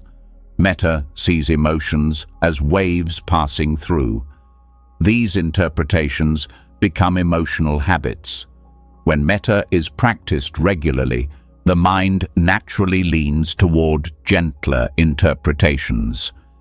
This reconditioning makes it harder for the critic to manipulate your emotions. Metta also helps dissolve the internalized voices of the past.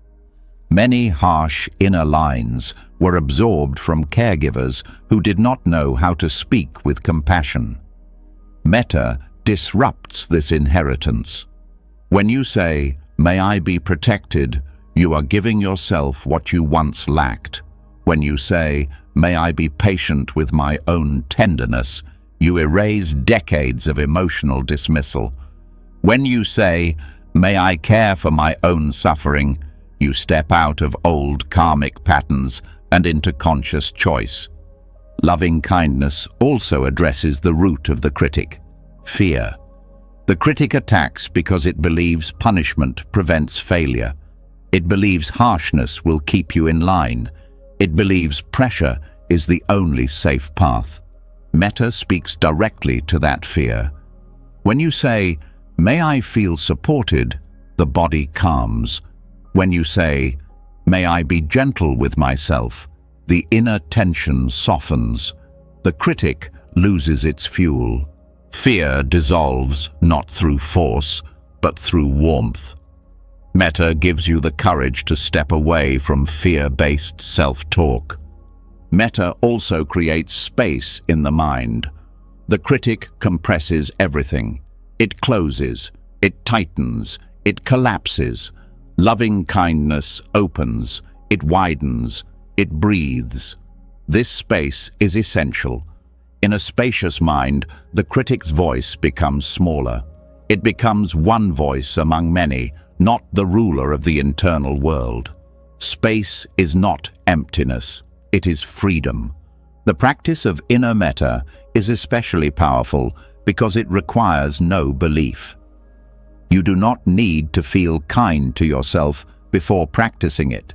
You simply repeat the phrases with sincerity. The feelings grow over time. Even if the words feel mechanical, they still plant seeds. Those seeds grow into emotional warmth. That warmth becomes strength. Another reason metta works so deeply is because loving kindness is aligned with your true nature. The harsh critic is a learned pattern. It is a construction. It is artificial. But metta speaks to the part of you that is untouched by fear, shame, or conditioning. It speaks to the part of you that naturally knows how to care. When you repeat phrases of kindness, you are reconnecting with something already inside you. The critic is loud, but it is not you. Loving kindness is quiet, but it is real. Metta also helps you untangle self-worth from achievement. The critic ties your worth to performance. Loving kindness speaks to your worth as a human being. When you say, "May I be peaceful," you are not asking for perfection. You are asking for ease. When you say, "May I love myself as I am," you are stepping outside the critic's system of measurement. Worth becomes inherent, not earned. As you keep practicing inner metta, you develop a new internal reflex. When the critic attacks, your first response becomes kindness instead of collapse. When shame rises, you meet it with warmth. When fear surges, you meet it with reassurance. The mind learns that kindness is the default. This is not weakness. This is mastery. Metta also rewrites how you handle disappointment. The critic treats disappointment as a sign of failure. Loving kindness treats disappointment as a moment to comfort yourself. This shift keeps the heart open during hard times. When the heart stays open, you respond with wisdom instead of panic. Another layer of loving kindness is compassion for your own suffering. When you say, "May I hold my pain with tenderness," you acknowledge your suffering without drowning in it. You become both the one who feels the pain and the one who offers comfort. This dual awareness stabilizes the mind. It stops the critic from isolating you inside your own fear. Metta also supports emotional regulation. Harsh self-talk increases emotional intensity. Loving kindness reduces it. This is because metta calms the nervous system. It reduces fight or flight reactions. It lowers inner resistance. When the body calms, the critic loses its grip. The mind becomes more balanced, making wise choices easier. One of the most profound effects of inner metta is the transformation of self-identity. The critic tells you who you are in the worst way. Metta shows you who you could be in the best way. When you repeatedly speak phrases like, "May I be free from inner harm," you begin to see yourself as someone worthy of protection. When you say, "May I be gentle with my mistakes," you begin to see yourself as someone capable of growth without fear. This identity shift is not theoretical, it is lived. Metta also helps you forgive yourself. Not forgiveness as erasing the past, but forgiveness as releasing the emotional chains that keep you stuck in regret. The critic clings to old mistakes. Loving kindness loosens them. When you say, "May I be free from unnecessary guilt," you are telling the critic that its job is done. Its grip releases.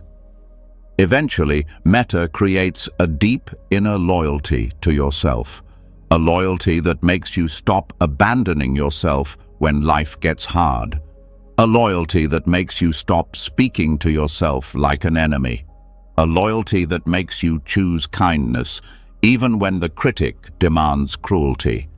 This loyalty becomes a foundation you can stand on.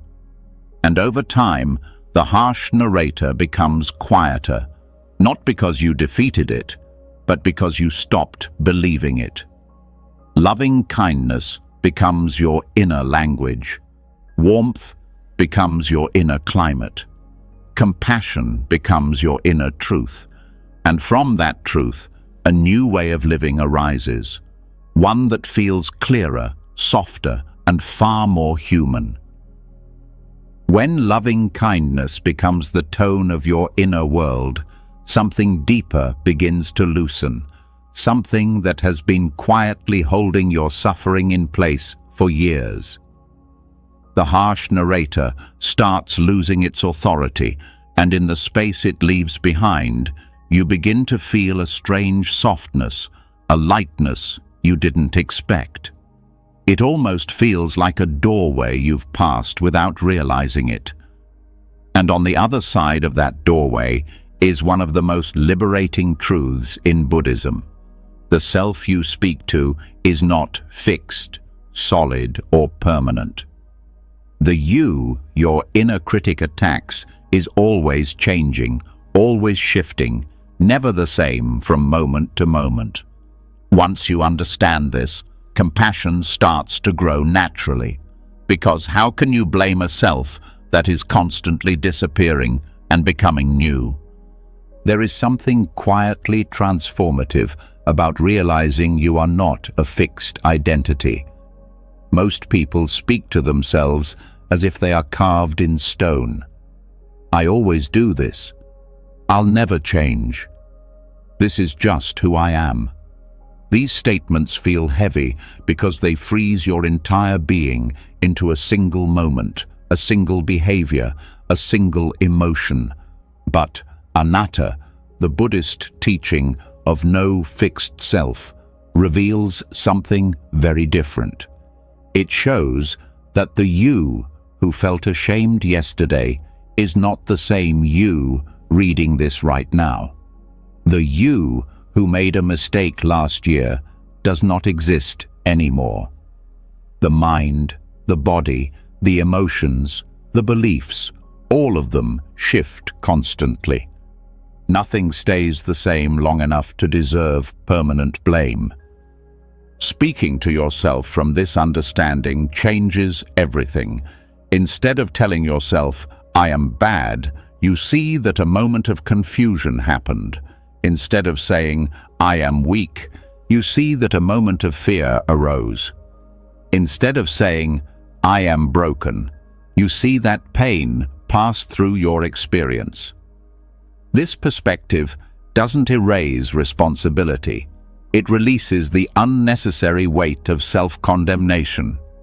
You stop defining yourself by temporary states, and compassion naturally replaces judgment.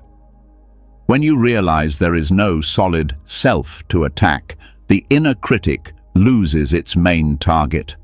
Harsh thoughts feel less convincing because they rely on the belief that you are one single unchanging being. Without that belief, the critic's voice collapses. The statements, you always fail or you never improve, sound false because they depend on a fixed identity. Anatta exposes these thoughts as illusions. Once the illusion breaks, the blame loses its foundation. This understanding also helps you step out of old emotional patterns. When anger rises, you no longer think, I'm an angry person. You think, anger is here. When fear appears, you no longer think, I'm a coward. You think, fear is passing through. This shift removes shame from your emotions. It lets you experience them without turning them into self-attacks. The moment you stop identifying with your emotions, compassion appears naturally. You stop punishing yourself for feeling human. Seeing the self as impermanent also softens regret. Regret thrives on the belief that a past version of you should have known better. But that past version had different knowledge, different wounds, different tools. They could not act with the wisdom you have now. When you say, "I should have done better," you're judging a version of yourself that no longer exists with the awareness you gained later. This is unfair to your own journey. The moment you understand this, regret loosens and compassion flows in its place. Another layer of this teaching affects how you talk to yourself after mistakes. When you believe you are fixed, mistakes feel like proof of who you are.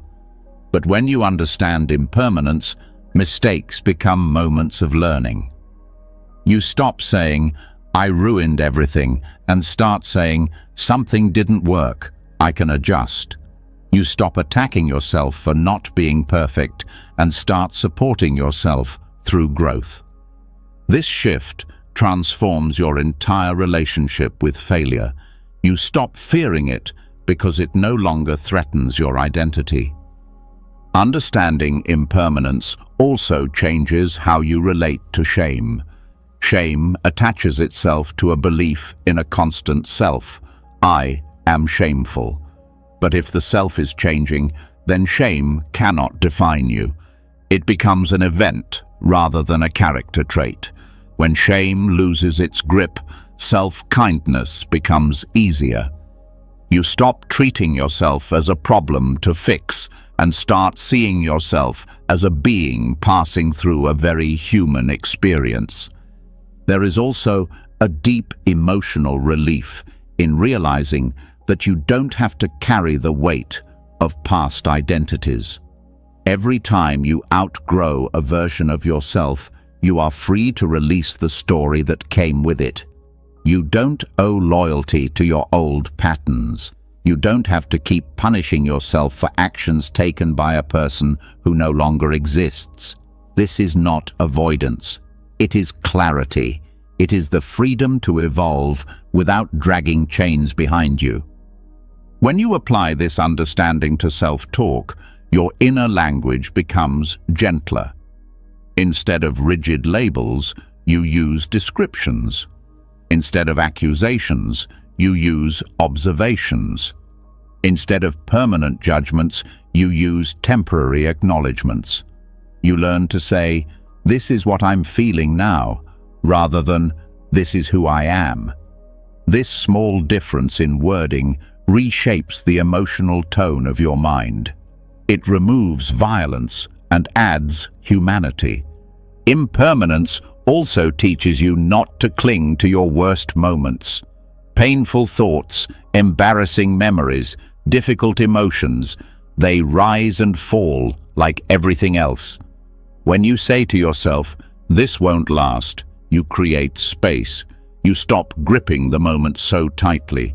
You stop adding the second arrow. You allow the discomfort to pass. The mind becomes less reactive because it trusts that everything moves. This teaching also shifts the way you handle identity struggles. Many people carry rigid self-concepts.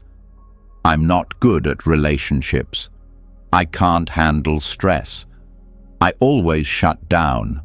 I'm too sensitive. I'm too damaged. These beliefs feel like facts, but they are simply interpretations of past patterns. When you understand anatta, you realize these identities are not destiny. They were temporary adaptations. You do not have to keep repeating them. You can speak to yourself as someone capable of new patterns, new choices, new responses. Another powerful result of this understanding is the rise of patience. If the self is always changing, then growth is not a straight line. It is a series of waves, progress, confusion, steps forward, steps back. When you recognize this, you stop attacking yourself for not improving fast enough. You stop demanding constant progress. You stop seeing setbacks as failures. You speak to yourself with the same patience a wise teacher gives a student learning something new. Compassion becomes the natural response. Impermanence also dissolves envy and insecurity.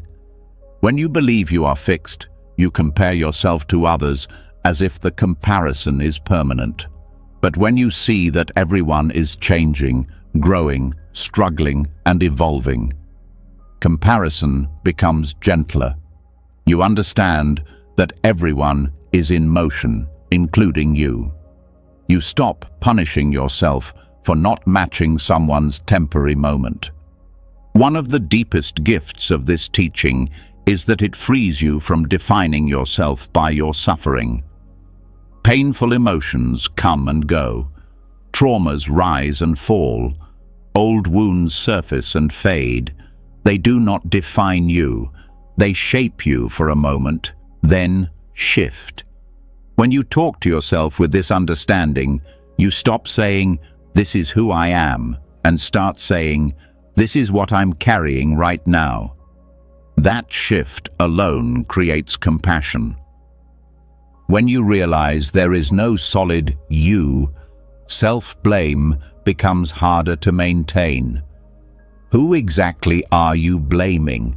A past version, a momentary impulse, a temporary emotion, a nervous system response shaped by years of conditioning?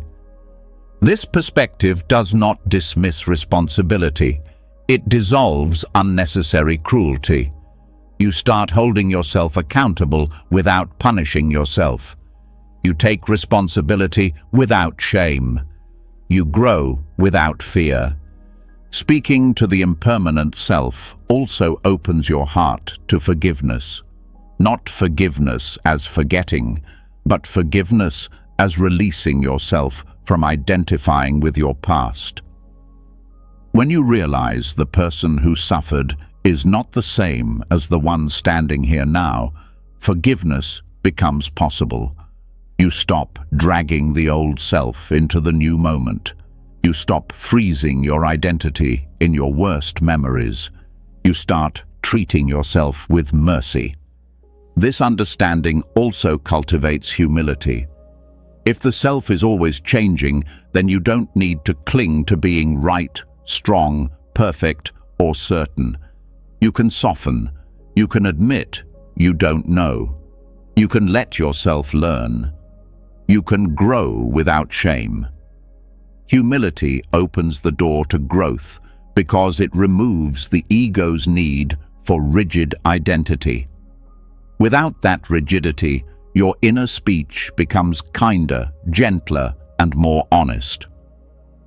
Over time, speaking to the impermanent self becomes natural.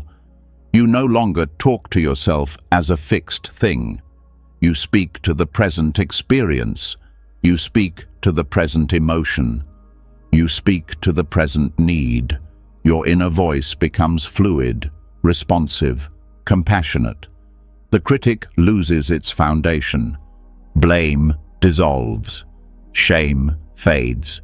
Compassion becomes your inner default, not because you forced it, but because reality revealed itself. There is no solid self to attack. When you understand this deeply, a new kind of freedom appears. You stop carrying old versions of yourself. You stop attacking a self that isn't real. And in that space of release, compassion fills the silence, steady, warm, and endlessly human. When you begin speaking to yourself as an impermanent being, shifting, unfolding, never frozen in any single identity, a deeper tenderness naturally rises. A softness that does not need permission.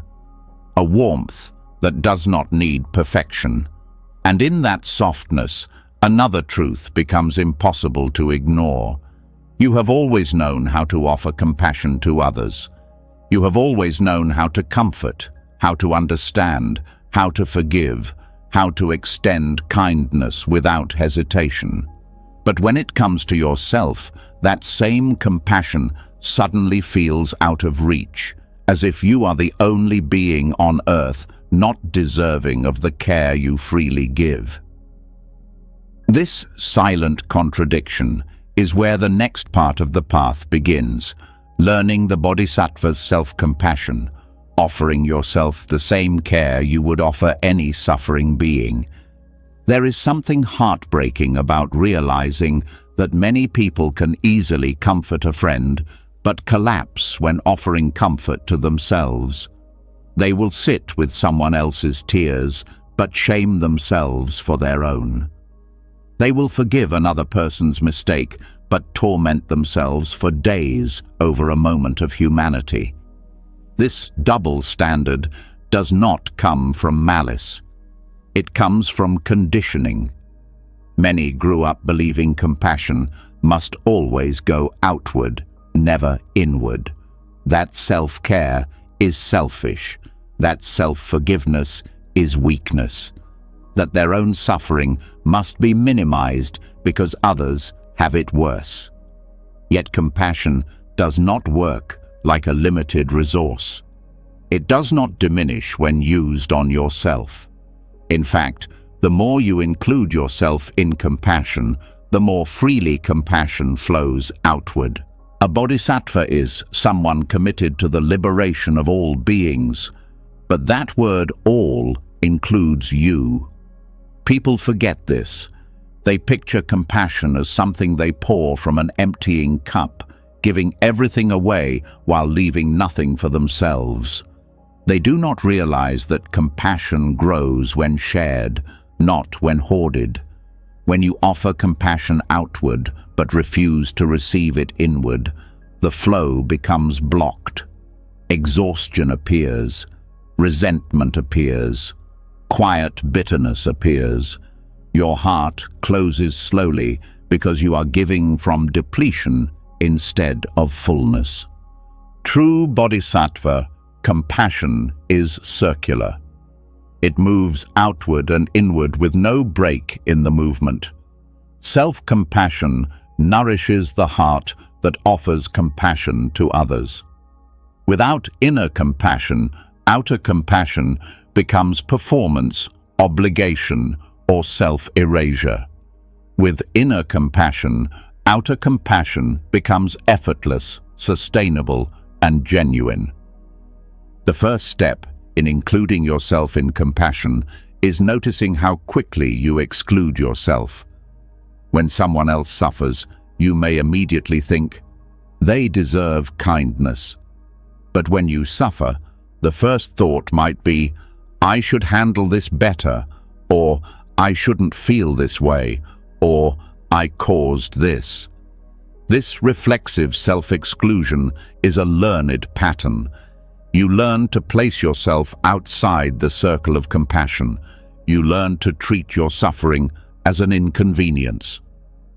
The Bodhisattva path asks you to bring yourself back into the circle, not as the center, not as the exception, but as one of the many beings deserving of care.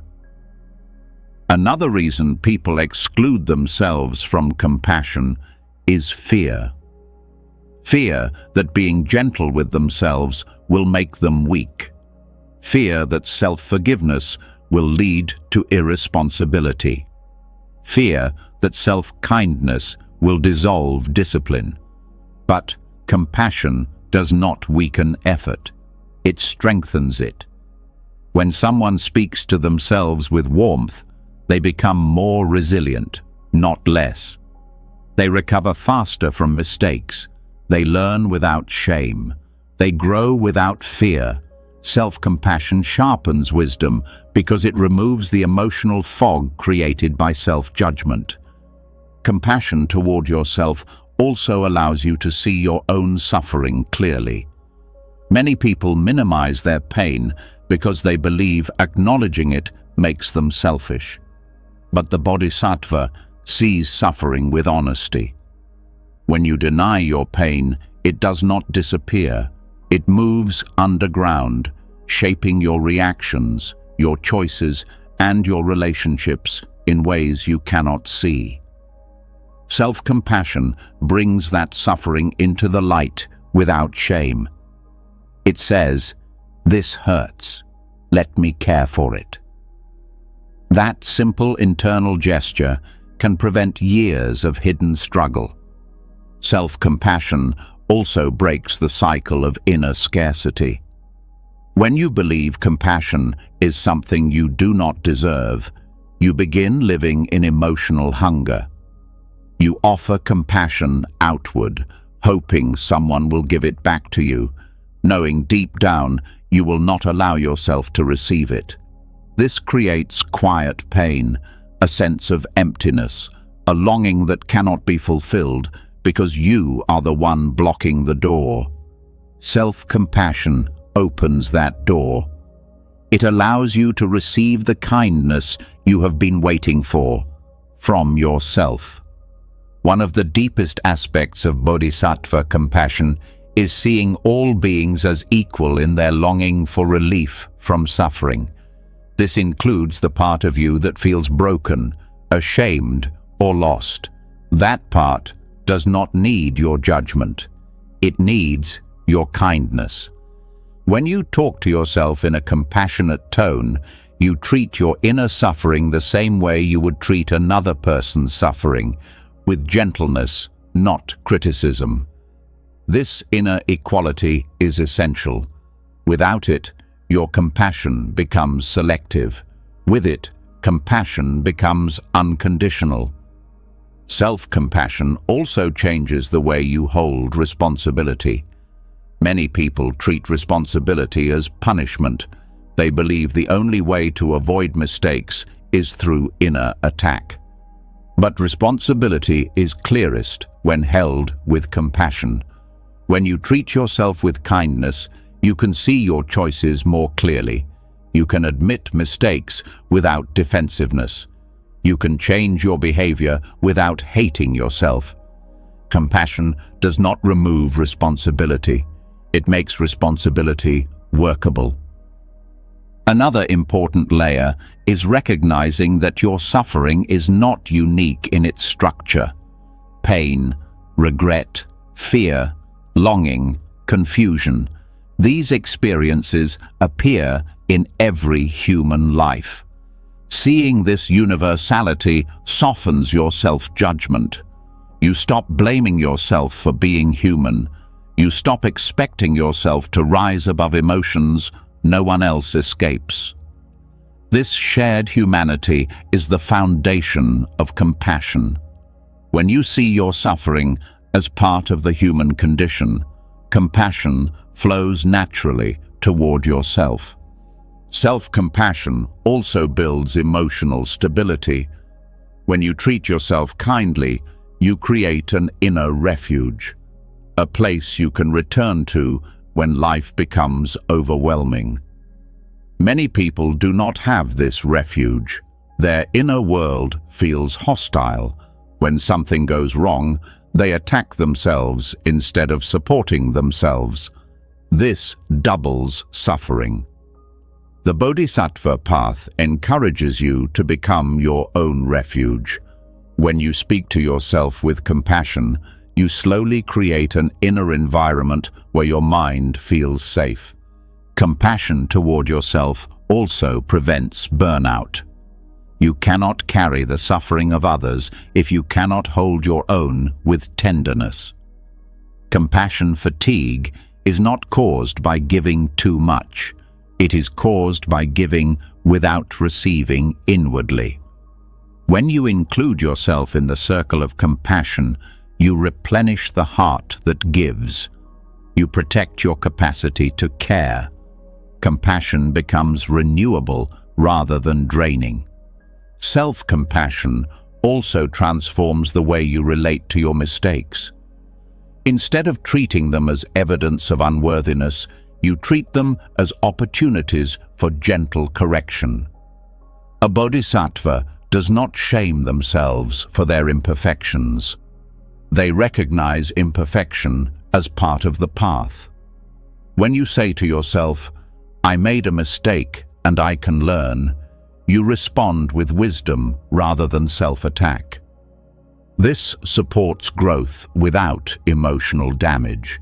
Including yourself in compassion also allows you to show up more fully for others. When you are harsh inside, you subtly resent the compassion you give. A part of you feels unseen, uncared for, forgotten. This creates quiet resentment. When you begin offering compassion inwardly, that resentment dissolves. You no longer give from emptiness. You give from fullness, stability, and genuine presence. Self-compassion also helps you understand others more deeply. When you see your own suffering clearly, you recognize the suffering of others with more accuracy. You no longer judge their pain as weakness. You no longer expect them to rise above their conditioning instantly. You see humanity in them because you finally see it in yourself. This deepens your relationships and increases your capacity for true empathy.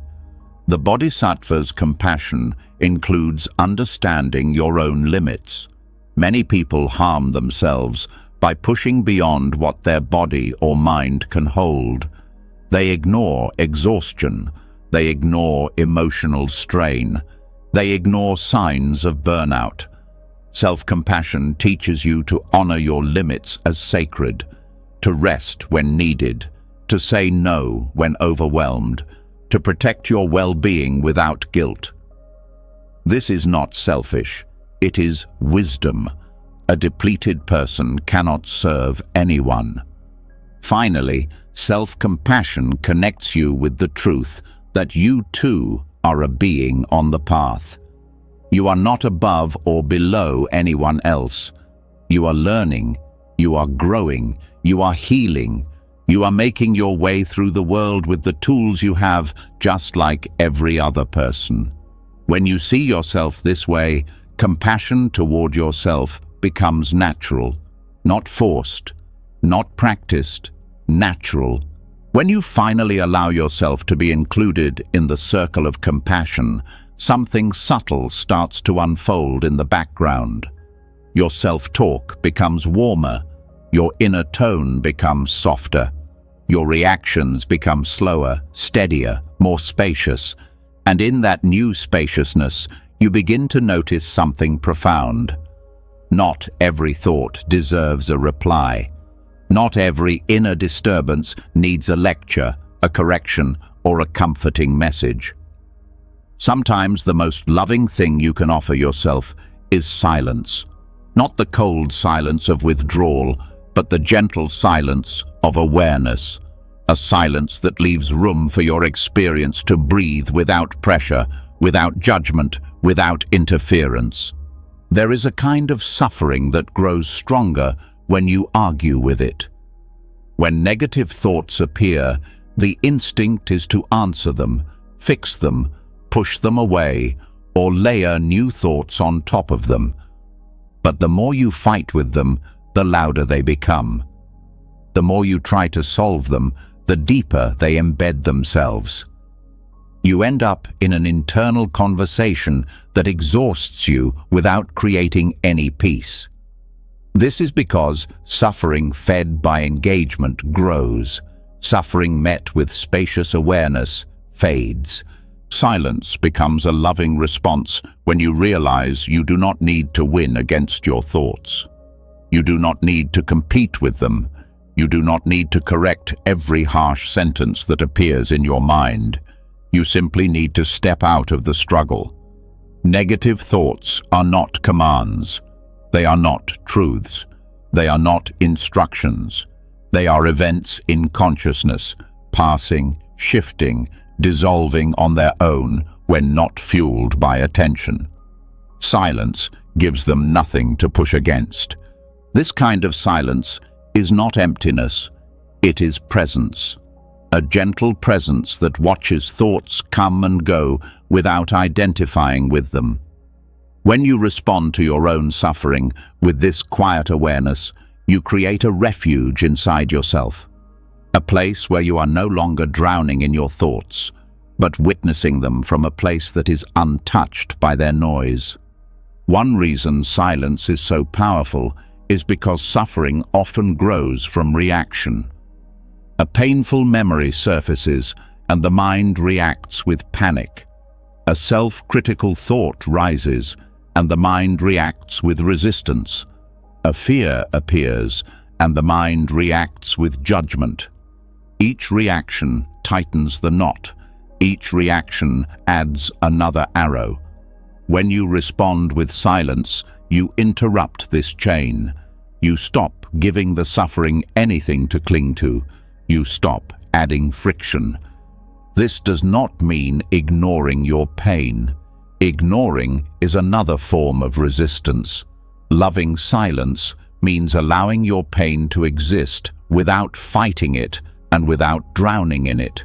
You let it breathe. You give it space. And space transforms suffering more gently than any argument ever could. Silence also teaches you something essential. You are not your thoughts. When you sit in quiet awareness, you begin to notice the gap between the observer and the observed. Thoughts appear and disappear, while something deeper in you remains still. That stillness is who you are beneath the noise. When you rest in that stillness, negative thoughts lose their authority. They are no longer a storm surrounding you. They are clouds drifting through a sky that cannot be harmed. This recognition softens self-judgment. When a harsh thought arises, instead of saying, "This must mean something about me," you begin to say, "This is just a passing mental event." That alone dissolves so much unnecessary suffering. The thought loses its ability to define you. It becomes light instead of heavy, temporary instead of eternal.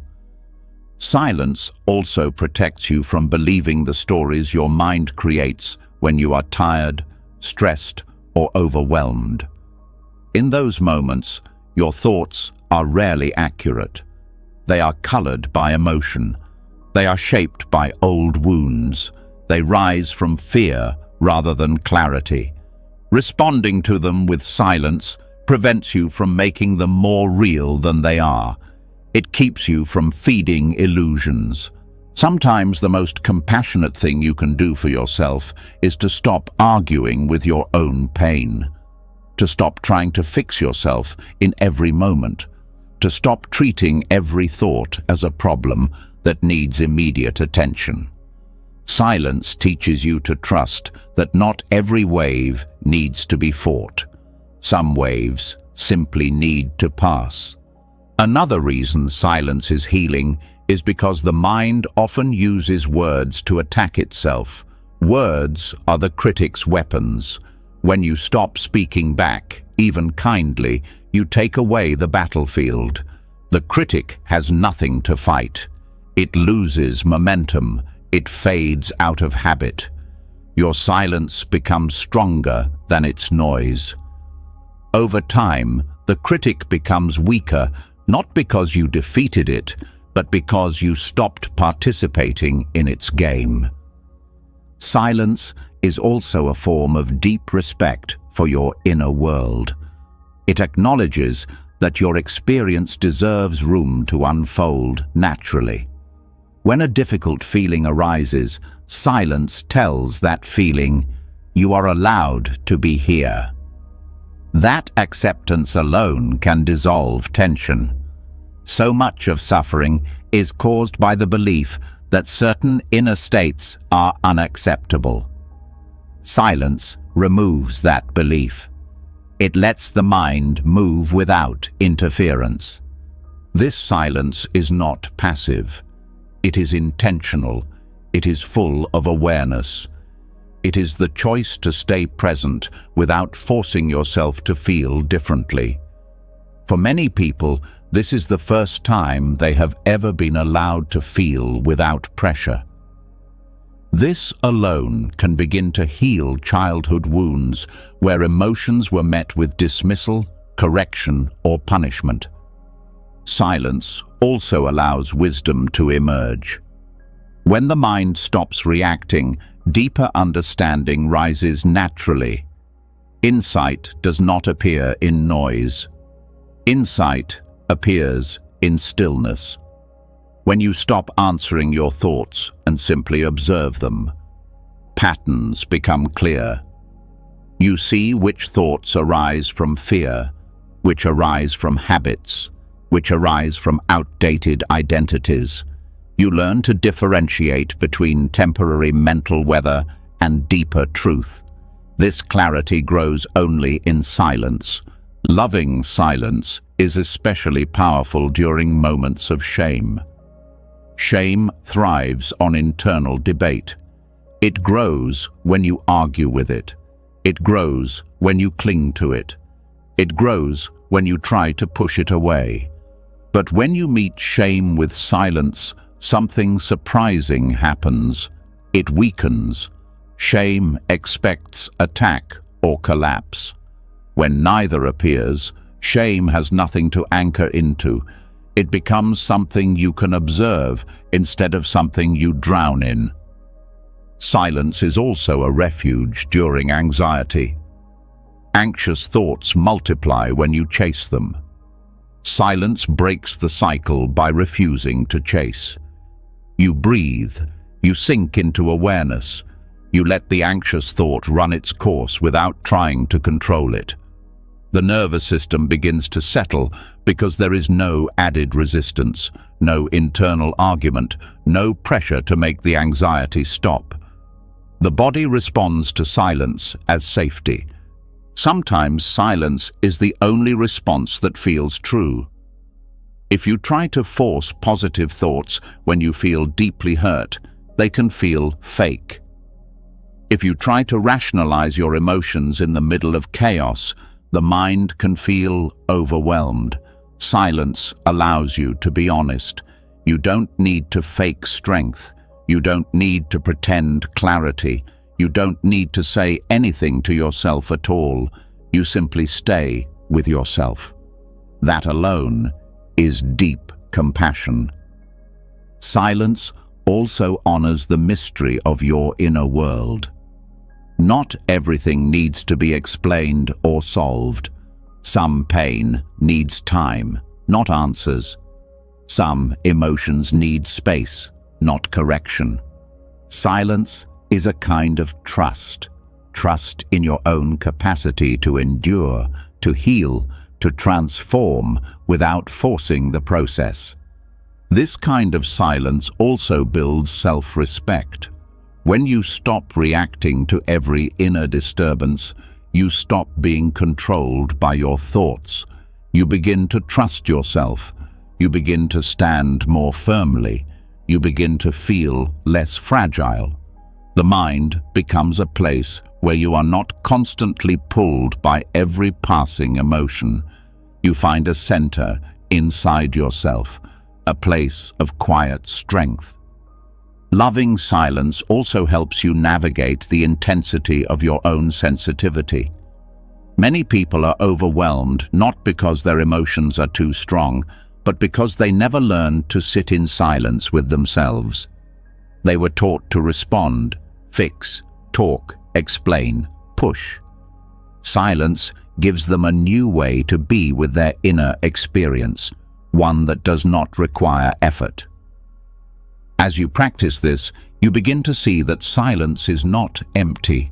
It is full of space, full of possibility, full of the freedom to breathe, full of the permission to be human without needing to justify your existence. Silence is an act of love because it holds you gently. It does not push you to be different. It does not demand immediate transformation. It simply sits with you like a true friend, a presence that stays even when you have nothing to say. And in that presence, your suffering begins to soften on its own, not through force, but through the healing nature of spacious awareness. When you learn to meet your own suffering with silence instead of inner violence, the mind becomes calmer, clearer, more honest. You stop feeding the storms inside you. You stop adding pressure to pain. And in that quiet, another truth rises to the surface. Your self-talk doesn't just need to be gentle. It also needs to be balanced. Because a mind that used to attack itself can sometimes swing to the other extreme. It can start avoiding responsibility. It can start inflating itself with empty affirmations. It can start using positivity as an escape rather than a truth. And now the path asks for something subtler, the middle way of self-talk, where your inner voice is neither harsh nor delusional, neither punishing nor flattering, but steady, honest, and rooted in clear seeing. There is a danger hidden in both extremes. Harsh self-talk crushes your spirit, makes you small, and traps you in fear. Delusional self-praise inflates the ego, blinds you to your own patterns, and disconnects you from reality. Both forms of speech distort the truth. Both forms block growth. The middle way requires you to speak to yourself with kindness, yes, but also with clarity. Compassion without honesty leads to denial. Honesty without compassion leads to self-harm. The art is holding both at the same time. Balanced self-talk begins with acknowledging your humanity. Not perfect, not broken, simply human. You recognize your strengths without inflating them. You acknowledge your mistakes without attacking your worth. You allow yourself to grow without expecting instant transformation. This balance is delicate. It requires you to stay grounded, to stay awake, to stay deeply connected to what is real instead of what you fear or what you wish. One of the biggest traps in self-talk is swinging between extremes when emotions run high. After years of harshness, people sometimes try to compensate by flooding themselves with exaggerated positivity. They tell themselves, "I'm amazing. I can do anything. Everything is perfect," even when they don't believe it. These phrases don't support healing. They create a gap between your inner world and reality. You feel the distance. You sense the dishonesty. And when reality challenges those statements, you collapse again. The middle way avoids this trap by grounding self-talk in truth. Instead of saying, "I'm perfect," which the mind rejects, you say, "I'm learning." Instead of saying, "Everything will work out exactly how I want," you say, "I will face whatever comes with strength." Instead of saying, "I never fail," you say, "I can recover from failure." These statements are both kind and true. The mind trusts them. They don't inflate your ego. They support your growth. Balanced self-talk also involves recognizing your capabilities without turning them into rigid identities. The ego loves to latch onto labels like strong, smart, successful, talented. But when your identity becomes tied to these labels, you begin fearing anything that threatens them. The middle way encourages you to speak to yourself with appreciation without turning appreciation into identity. You can say, "I handled that well," without turning it into, "I am always strong." You can say, "I was patient today," without turning it into, "I never lose my temper." This flexibility prevents the ego from using positive self-talk to build walls. Another crucial part of the middle way is admitting your limits without shame. Many people believe that acknowledging their weaknesses means betraying themselves. They fear it means going backward into self-hatred. But the middle way teaches that weakness is simply part of the human experience. When you say to yourself, "This is an area where I struggle," without attacking yourself, you open a door for growth. Harshness closes that door. Delusion blinds you to the door altogether. Balance lets you walk through it. The middle way also helps you avoid spiritual bypassing. Sometimes people use gentle self-talk to avoid uncomfortable emotions. They cover sadness with forced positivity. They cover anger with fake calm. They cover fear with empty affirmations. But this is not compassion. It is avoidance. The middle way encourages you to acknowledge emotions honestly. I'm hurting right now. I'm scared, and that's okay. This anger has something to teach me. These statements neither shame nor deny your feelings. They hold them with clarity. Balanced self-talk also changes how you relate to effort. Harshness says, "Do more or you're worthless." Delusion says, "I don't need to try at all. I'm already perfect." The middle way says, "I will do my best, and my best will change from day to day." This approach keeps you motivated without overwhelming you. It respects both your goals and your humanity. The middle way of self-talk also protects you from ego-based self-esteem. Ego-based esteem rises when you perform well and collapses when you stumble.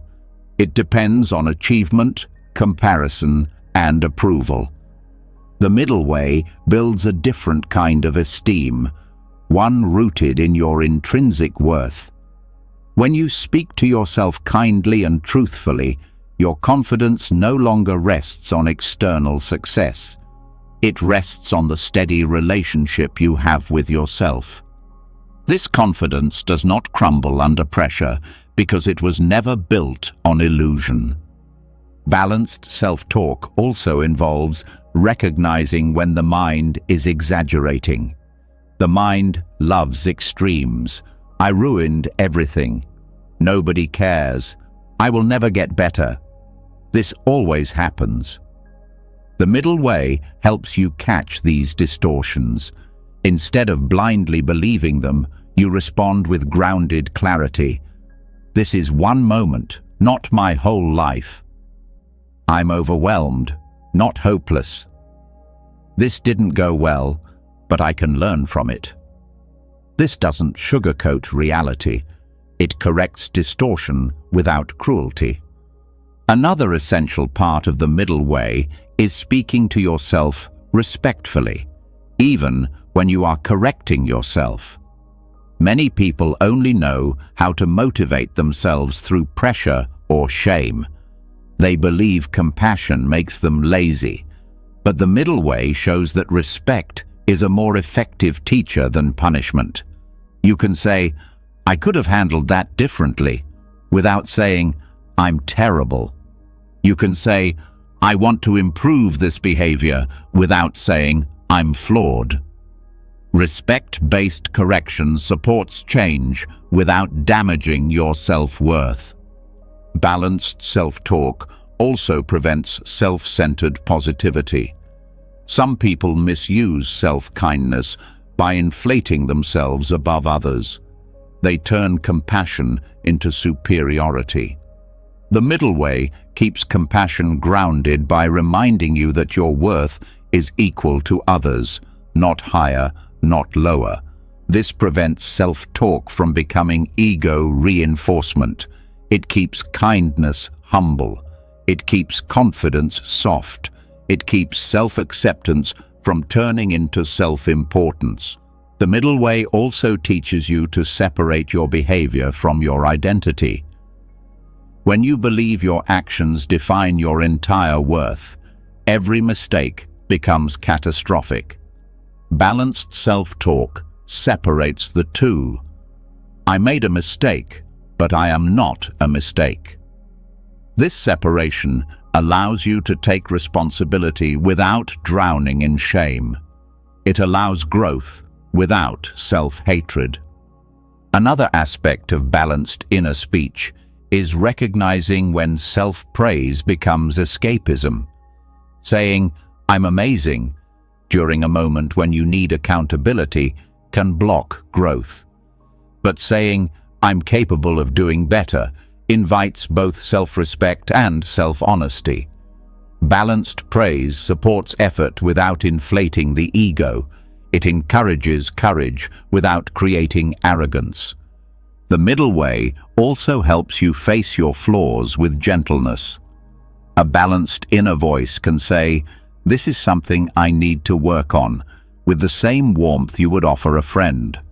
It does not hide your flaws. It does not obsess over them.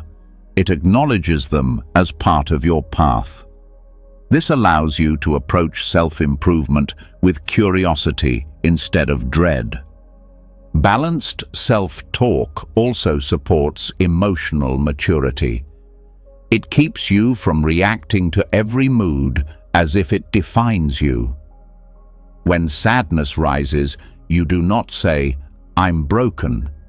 When anger rises, you do not say, "I'm dangerous."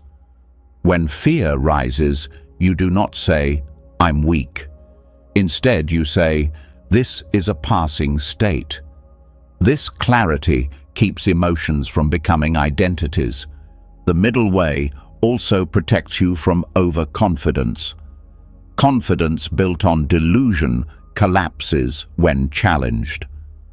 Confidence built on grounded truth remains steady. When you tell yourself, "I can handle challenges because I have before," you build strength rooted in experience. When you say, "I am always right," you build ego. The middle way keeps you humble and strong at the same time. Balanced self-talk is not about being neutral or emotionless. It is about being accurate. It is about being kind and honest at the same time. It is about speaking to yourself in a way that supports reality, not fantasy or fear. It is the voice of a wise guide inside you, not a punishing critic, not a flattering cheerleader, but a steady companion. When you walk this middle path, your inner world becomes stable. Your mind becomes trustworthy. Your heart becomes grounded. You stop living in extremes. You stop swinging between tearing yourself down and building yourself up artificially. Instead, you live in a space where growth is natural, compassion is steady, and truth is gentle. When you learn to walk the middle path inside your own mind, neither attacking yourself nor inflating yourself, you start to notice something even subtler beneath the surface. You begin to see that many painful thoughts never start as thoughts at all. They start as sensations: tightening, heaviness, heat in the chest, pressure behind the eyes, a sinking feeling in the stomach. These sensations arise long before the mind finds words for them. And once the mind does find words, those words often turn sharp, judgmental, or fearful. By the time the inner critic speaks, the emotional energy has already built up. So now, the path invites you even deeper, to catch your suffering before language forms and to meet those early signals with compassion so they never harden into negative self-talk. There is a whole world inside you that exists before thought. A world made of vibrations, impulses, and emotional movements. Most people only react once words appear. "I can't handle this. Something's wrong with me. I'm anxious again." But by the time these sentences show up, the emotional energy has already shaped them. Pre-verbal self-compassion means working not with the words, but with the energy underneath them. It means caring for the discomfort at its earliest stage, before the mind turns it into a story that hurts you. This kind of compassion begins with noticing. Noticing the moment your chest tightens before your mind labels it as fear. Noticing the flutter of tension before the mind says, "I'm stressed." Noticing the hollow drop in your stomach before the mind says, "I failed." These sensations are the raw material of emotion. They are innocent. They are not yet judgments. They are simply the body communicating that something needs attention. Most inner suffering happens because we ignore these early signals. We rush past them. We judge them. We drown them in distraction. And when we avoid them, they intensify. The body speaks louder, the mind takes over, and the words that come next are almost always harsh. But when you learn to meet these early sensations with compassion, the entire emotional process changes. Pre-verbal compassion is the art of responding to sensations with warmth before the critic arrives. When the chest tightens, instead of thinking, "What's wrong with me?" you place your awareness gently there and inwardly whisper, "It's okay. I feel this. I'm here." The moment you do this, the emotional energy begins to soften. The mind becomes less reactive. The words that would have followed lose their force. This is not mystical. It is biological. When you respond with compassion at the sensation level, your nervous system receives a message of safety. The fight or flight response begins to settle. The breath deepens. The body comes out of survival mode, and when the body feels safe, the mind stops creating harsh interpretations. Working at this pre-verbal stage also prevents emotional spiraling. Negative thoughts often appear not because the situation is bad, but because the body is tense. The mind creates stories to explain sensations. If the body feels tight, the mind says, "I'm overwhelmed." If the stomach drops, the mind says, "I'm not enough." Pre-verbal compassion interrupts this pattern. By soothing the sensation first, the mind has nothing painful to interpret.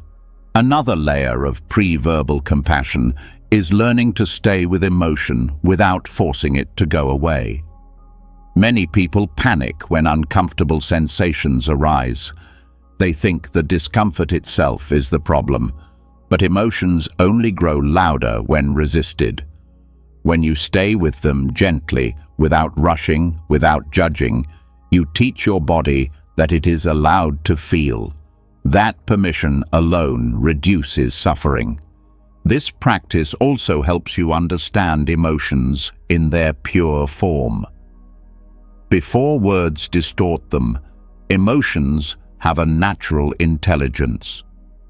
Sadness pulls you inward to help you rest. Anger rises to help you protect a boundary. Fear appears to alert you to something important. Guilt shows you where your actions misaligned with your values. Every emotion has a function, but when you judge them immediately, you lose access to their wisdom. Pre-verbal compassion lets you feel the emotion directly without the critic interfering. This practice also strengthens your relationship with your inner child. Many early wounds show up first as sensations. A tight chest may be an echo of moments when you were shamed for crying. A sinking stomach may be an echo of moments when you were scolded for small mistakes. These sensations are not random. They are old emotional imprints resurfacing. When you meet them with compassion, you are giving your younger self the response it never received, gentle presence instead of punishment. Pre-verbal compassion also helps you stay in the present moment. Thought pulls you into past or future. Sensation exists only now. When you anchor your awareness in your body, you step out of the stories that fuel suffering. This grounding keeps your mind clear and prevents old conditioning from taking over. It gives you a stable foundation inside yourself. Working at this level also prevents emotional exhaustion. When you constantly respond to thoughts rather than sensations, you get caught in endless mental dialogue. You argue, analyze, justify, or criticize. This is exhausting. Pre-verbal compassion stops the cycle early. You conserve energy. You let the emotion move through the body naturally instead of fighting it with the mind. Another benefit is that you learn to trust your body. Many people are disconnected from their emotional sensations because they learned early in life that feelings were dangerous. They learned to suppress, to tighten, to numb. But your body is not your enemy. It is communicating with you. Pre-verbal compassion rebuilds that trust. You learn that sensations can be held without fear, that they pass, that they soften, that you can handle them. This trust creates emotional resilience. When you're no longer afraid of your own sensations, you can face difficult moments without collapsing. You can experience discomfort without creating panic. You can move through emotional storms while staying grounded. This resilience does not come from toughness. It comes from tenderness. Pre-verbal compassion also stops the formation of shame. Shame often arises when the mind interprets sensations as evidence of inadequacy. For example, when anxiety rises, the mind says, "I'm weak." When sadness rises, the mind says, "I'm too sensitive." When anger rises, the mind says, "I'm a bad person." These interpretations create shame, but when you meet sensations with compassion before words form, shame has no space to grow. You experience the emotion without turning it into a flaw. This practice also builds emotional clarity. When you sit with sensations, you begin to notice their texture. Some sensations mean sadness, some mean fear, some mean loneliness, some mean overstimulation. These feelings often get mislabeled as bad or wrong when they're simply human. Pre-verbal compassion teaches you how to identify emotions accurately. Accurate recognition is the foundation of emotional intelligence. Another essential aspect is learning to soothe the sensation directly. Sometimes the body needs warmth, sometimes it needs breath, sometimes it needs stillness, sometimes it needs movement. Pre-verbal compassion means listening to what the body truly needs, not what the critic thinks it should need. When you soothe the sensation directly, the emotion resolves without turning into negative thoughts. This also changes your relationship with anxiety. Anxiety is often a reaction to a sensation interpreted as danger. When you stop reacting to the sensation and instead offer compassion, this feeling is intense, and I'm here. The fear response weakens. Over time, anxiety loses its power because your body learns that sensations are not threats. Pre-verbal compassion also helps you break long-standing emotional patterns. Many people repeat the same reactions because they never catch the emotion early enough. By the time they notice, the thought has already shaped the emotion into a familiar pattern. But when you learn to meet the earliest signals, you interrupt the pattern before it repeats. new emotional pathways form. Old habits loosen. Healing becomes possible. This practice is also deeply connected to mindfulness. Mindfulness is not about thinking calmly. It is about noticing what is present without judgment. Pre-verbal compassion brings mindfulness into the emotional body. It makes you aware of the first ripple of emotion instead of the full wave. This awareness prevents emotional overwhelm. It also teaches you a new way of relating to yourself. You stop seeing yourself as someone who must be managed or corrected. You see yourself as someone who can be held gently. This shift transforms your self-talk even before words arise.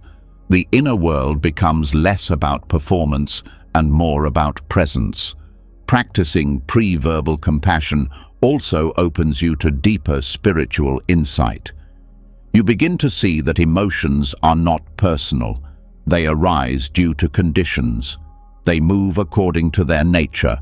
They dissolve when not fueled by resistance.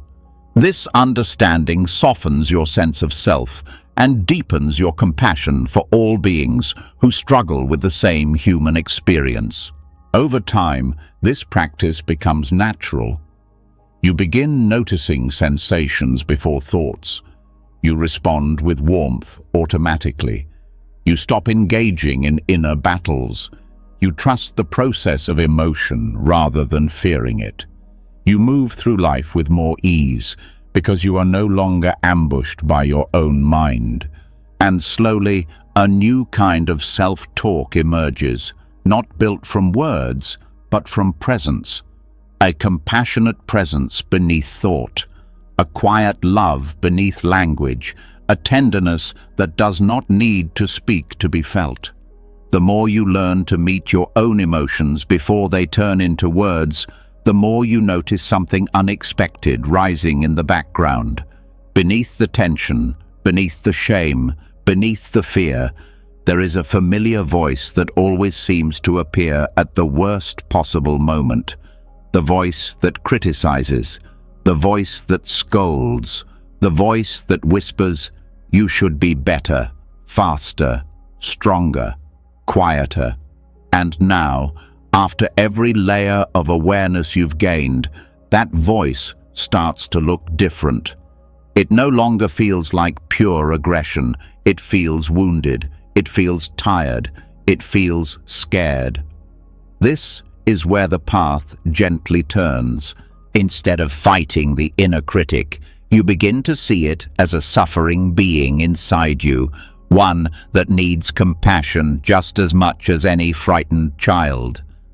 There is a deep shift that happens the moment you stop seeing your inner critic as an enemy. When you see it as an enemy, you resist it. You shout back.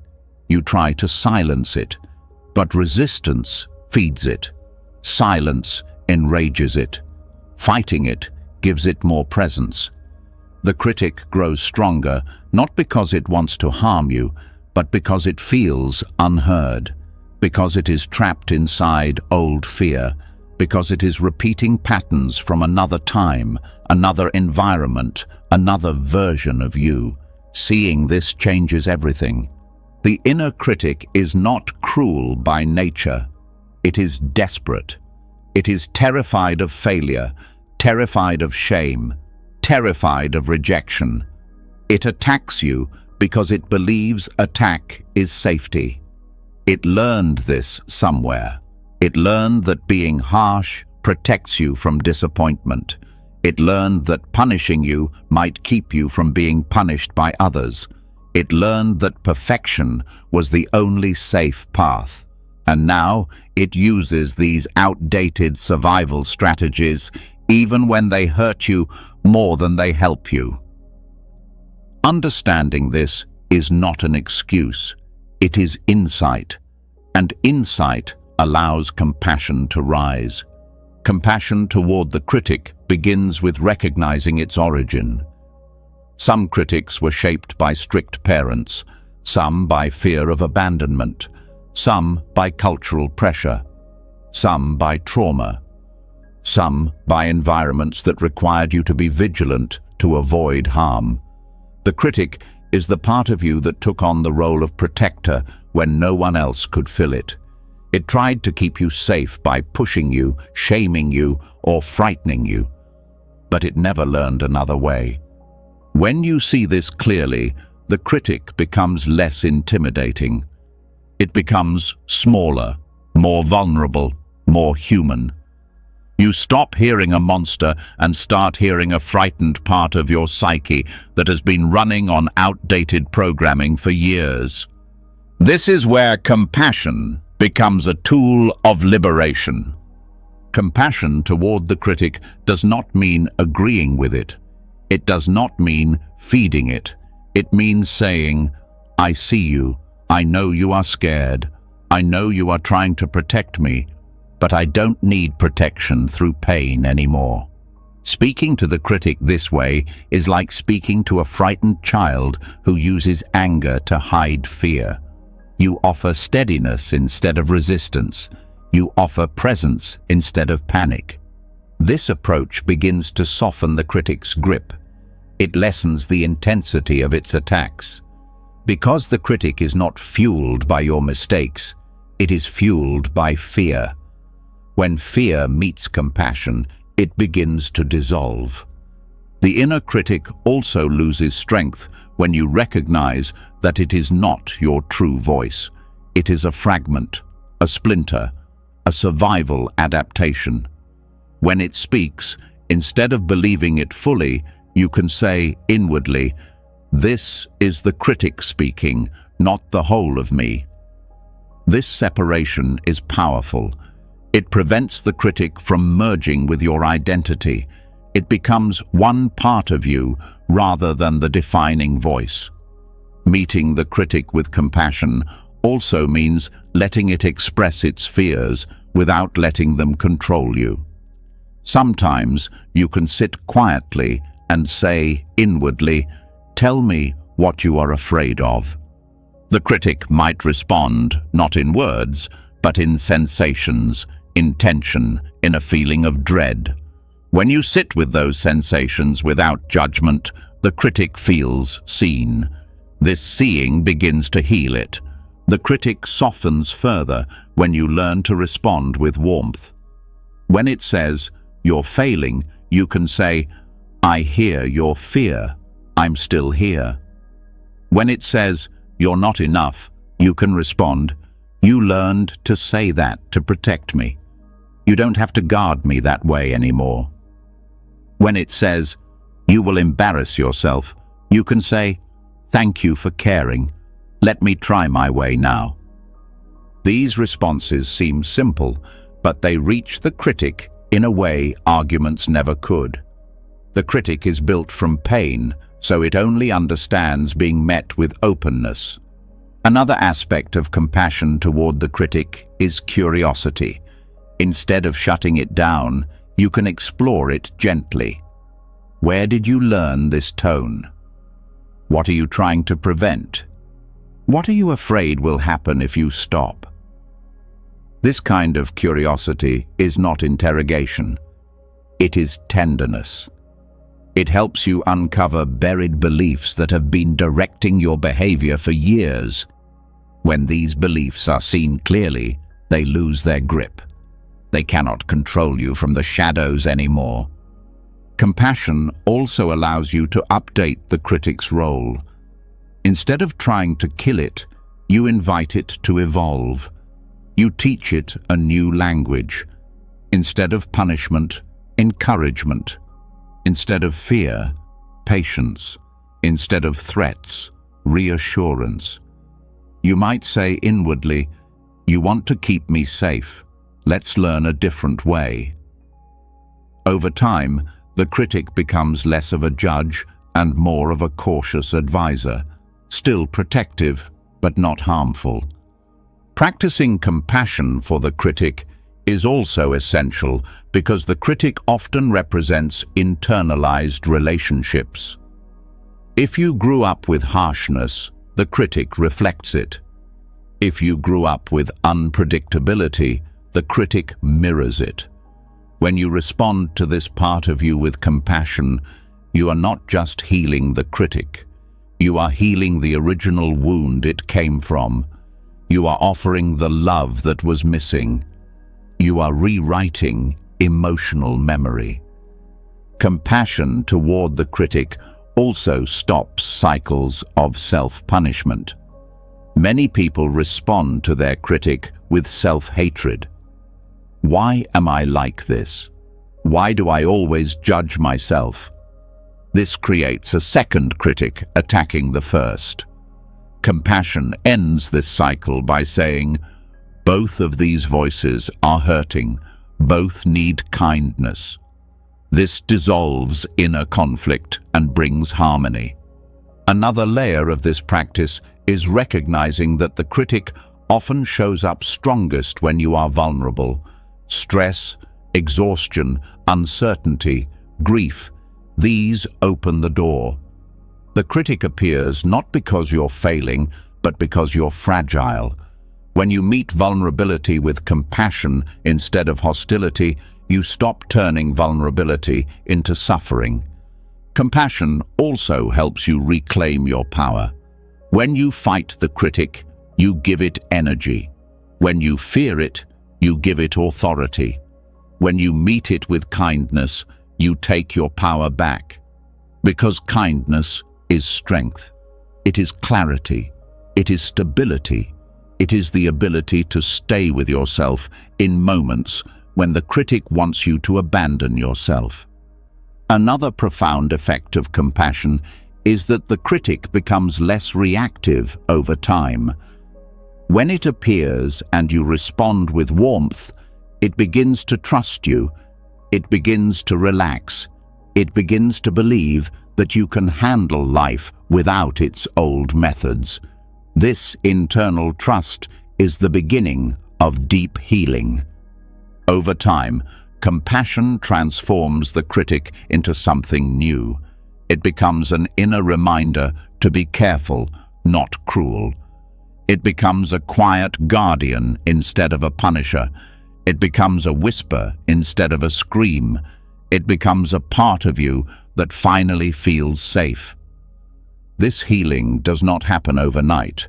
It unfolds gently like thawing ice. But every moment of compassion matters. Every kind response reshapes the critic's structure. Every soft word builds a new pattern. You are not destroying the critic. You are guiding it home. And slowly, a moment will come when you hear the critic speak with less force, less threat, less injury. And in that moment, you will feel something shift. Not because the critic disappeared, but because the part of you that meets it has grown into a presence so stable and loving that nothing inside you needs to be feared. When you start meeting your inner critic with kindness instead of fear, something shifts in a very quiet way. The attacks lose some of their sharpness. The voice sounds less like a judge and more like a frightened echo from the past. And then a deeper question rises. If this part of you can speak so loudly and yet still not be the whole of you, what else inside your mind has been mistaken for you? That's where a new layer of freedom begins. The moment you realize that thoughts are not the same as self, chains you never knew were there start to loosen. There is a strange relief when you hear a cruel thought pass through your mind, and instead of agreeing with it or fighting it, you simply say, "This is a thought, not a fact, not a prophecy, not an order, just mental weather moving through awareness." The sentence, "This is a thought, not myself," sounds simple, almost too simple, but it holds a key that Buddhist practice has been pointing to for centuries. The mind produces content. You are not that content. The more clearly you see this, the weaker self-directed negativity becomes. Most people grow up believing that whatever appears in their mind belongs to them. If a harsh sentence arises, they think, "I am harsh." If jealousy rises, they think, "I am jealous." If fear shows up, they think, "I am fearful." The thought and the thinker fuse into one lump. And when that happens, every ugly or confused mental event feels like a verdict about who you are. This fusion gives negative thoughts enormous power. A single inner insult doesn't just hurt, it seems to define you.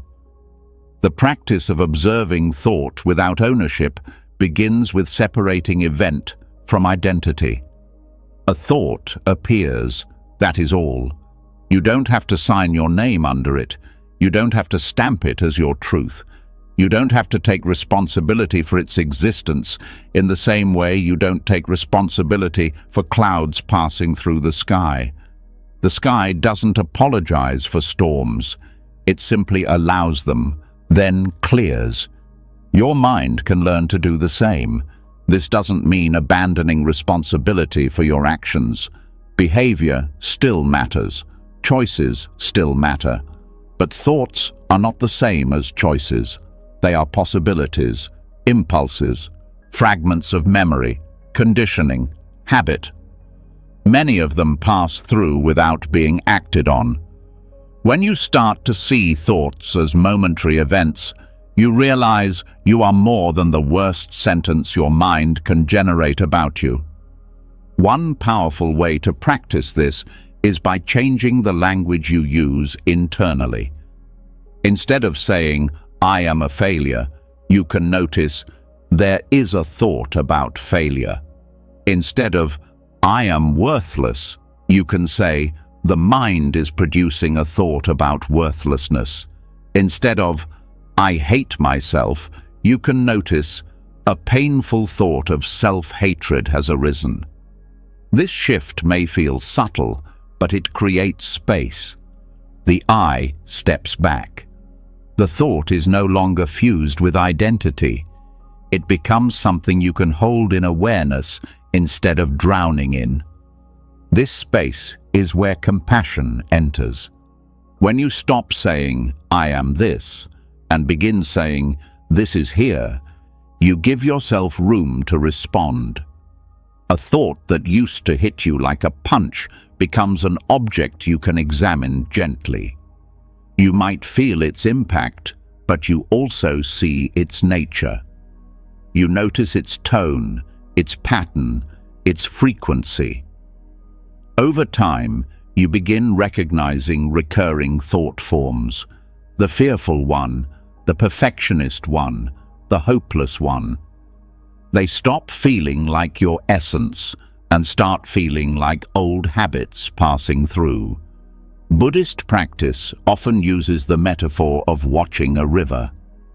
Thoughts are like leaves floating by on the surface. You don't need to chase each one, analyze where it came from, or decide if it belongs to you. You simply notice it, acknowledge it, and let it pass. The trouble begins when you grab a leaf and clutch it to your chest, declaring, "This is who I am." Disidentifying from thought is like letting the leaf keep moving. Negative self-talk loses power when it is seen clearly. The critic might say, "You ruin everything." When believed, this sentence sinks into your chest, fills your body with shame, and shapes your behavior. But if you respond with, "There is a critical thought present," the spell breaks a little. It's still uncomfortable, but it is no longer unquestionable truth. You've moved from being inside the thought to watching it from outside. This outside is not dissociation. It is awareness. Dissociation numbs. Awareness feels. When you observe a harsh thought, you may still feel hurt. But now there is a part of you that sees the hurt and knows this is happening in the mind. It is not the whole of me. That witnessing part is stable. It doesn't depend on whether the thought is pleasant or unpleasant. It is simply aware. The more time you spend resting as that awareness, the less grip negative thoughts have over your identity. Another way to explore this is to notice how quickly thoughts change. One moment your mind says, "I can do this." A few hours later, it says, "I will fail." Earlier in the day, you feel confident. Later, you feel insecure.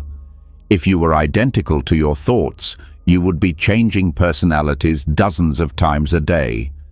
Yet something in you remains the same. That something is the awareness that notices all these shifts. Seeing this makes it harder to treat any single thought as a final judgment about who you are. Disidentification from thought also weakens fear. Many fears are made of predicted stories. This will go wrong. That person will leave. I will embarrass myself. When you forget that these are thoughts, you live inside them as if they are already real. Your body reacts as though the feared event has happened. Observing thought without ownership allows you to say, "A fear story is arising." You're not denying it. You're labeling it accurately. Fear becomes a process your mind is running, not a prison you are trapped in. This clarity is especially important with thoughts about self-worth. Statements like, "I don't matter," "No one cares," "I'm broken," can feel overwhelmingly real. They might be linked to old experiences of neglect, rejection, or trauma. Disidentifying from these thoughts doesn't erase the pain behind them, but it keeps you from reinforcing them as ultimate truths. You can acknowledge a painful belief is passing through. It is connected to past hurt. It is not the final word on me. That distinction keeps the door open for healing and new experiences. Observing thought without ownership also supports inner responsibility in a healthier way. Instead of merging with every thought and acting from it automatically, you gain the ability to choose. A thought arises. Say something cruel. You notice it. You recognize it as a thought, not an instruction. You decide not to speak from it. Another thought arises. Give up. There is no point. You see it. You acknowledge its heaviness. You choose to stay with yourself instead. In this way, you become less reactive and more deliberate. This practice can be strengthened by using very simple mental notes. When a harsh thought appears, you can label it softly, judging. When a fearful image appears, worrying. When a self-blaming memory resurfaces, remembering. These labels are not for analysis. They are for separation. They remind you that you are the one who knows, not the content that is known. Over time, this way of relating to thought changes the feeling of your mind. Instead of being grabbed by every passing story, you start to feel more grounded. Thoughts still come. Some are kind, some are neutral, some are painful, but they no longer define your reality so quickly. There is a pause. And in that pause, the possibility of compassion and wise choice appears. Disidentifying from thought also helps you recognize how much of your inner negativity is learned rather than true. When you watch thoughts as objects, you start to notice which ones carry familiar tones from your past. Maybe a line sounds like something a parent used to say. Maybe it echoes a teacher's criticism. Maybe it reflects cultural messages about worth and success. Seeing these as learned patterns, not your essence, makes it easier to release them. You're not betraying yourself by letting them go. You're shedding borrowed voices. Another important aspect of this practice is realizing that not all thoughts need fixing. Some simply arise and fade. If you jump in to fix every negative thought, you give them more energy. Watching them without ownership allows the mind's natural self-clearing ability to operate. Just as the body can heal a cut when you stop picking at it, the mind can let go of many painful thoughts when you stop feeding them with identification. At first, this can feel strange. You may think, if I don't fight these thoughts, aren't I agreeing with them? But observing is not agreement. It is simply clarity. If anything, identification is closer to agreement than observation is. When you believe a thought completely, you become it. When you observe it, you step back. You see, this is here, and I can choose how to respond. This practice also transforms meditation from a battle to a relationship. Many people think meditation means stopping thoughts. They sit, thoughts appear, and they feel like they've failed. But the purpose is not to stop thought. It is to change your relationship with thought. When you sit and watch thoughts arise and pass without ownership, you are practicing freedom. Whether the mind is noisy or quiet, you are free when you know you are not the noise. Applied in daily life, this skill protects you during moments of stress. A flash of self-hatred might spike up after a mistake. Before, you might have believed it immediately and spiraled. Now, you can feel it sting and still think, that was a thought. You breathe, you let it pass. You choose a different, kinder sentence to guide your next step. You do not have to pretend the harsh thought never arose. You simply refuse to build your identity around it. Over time, the repetition of, this is a thought, not myself, becomes a kind of inner mantra. Not to escape reality, but to come closer to it. Reality is not your worst thought about yourself.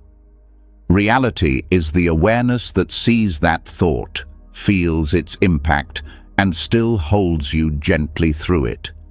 The more you rest as that awareness, the less your mind can use its old tricks to hurt you.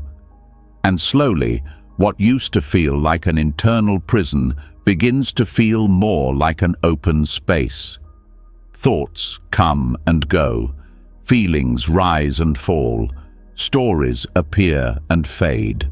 Through all of it, there is a steady presence that does not abandon you. The more you trust that presence, the less you need to believe every painful sentence your mind creates. You are not your thoughts. You are the one who sees them, and that realization, lived again and again, is what finally weakens the power of self-directed negativity and allows a gentler, truer way of being with yourself to grow. When you learn to see your thoughts as events instead of identity, a new clarity begins to form around something that has quietly fueled your suffering for years. The distance between who you are and who you think you should be.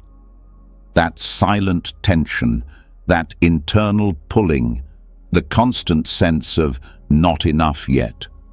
It tightens the chest, drains motivation, and creates a pressure that never seems to lift.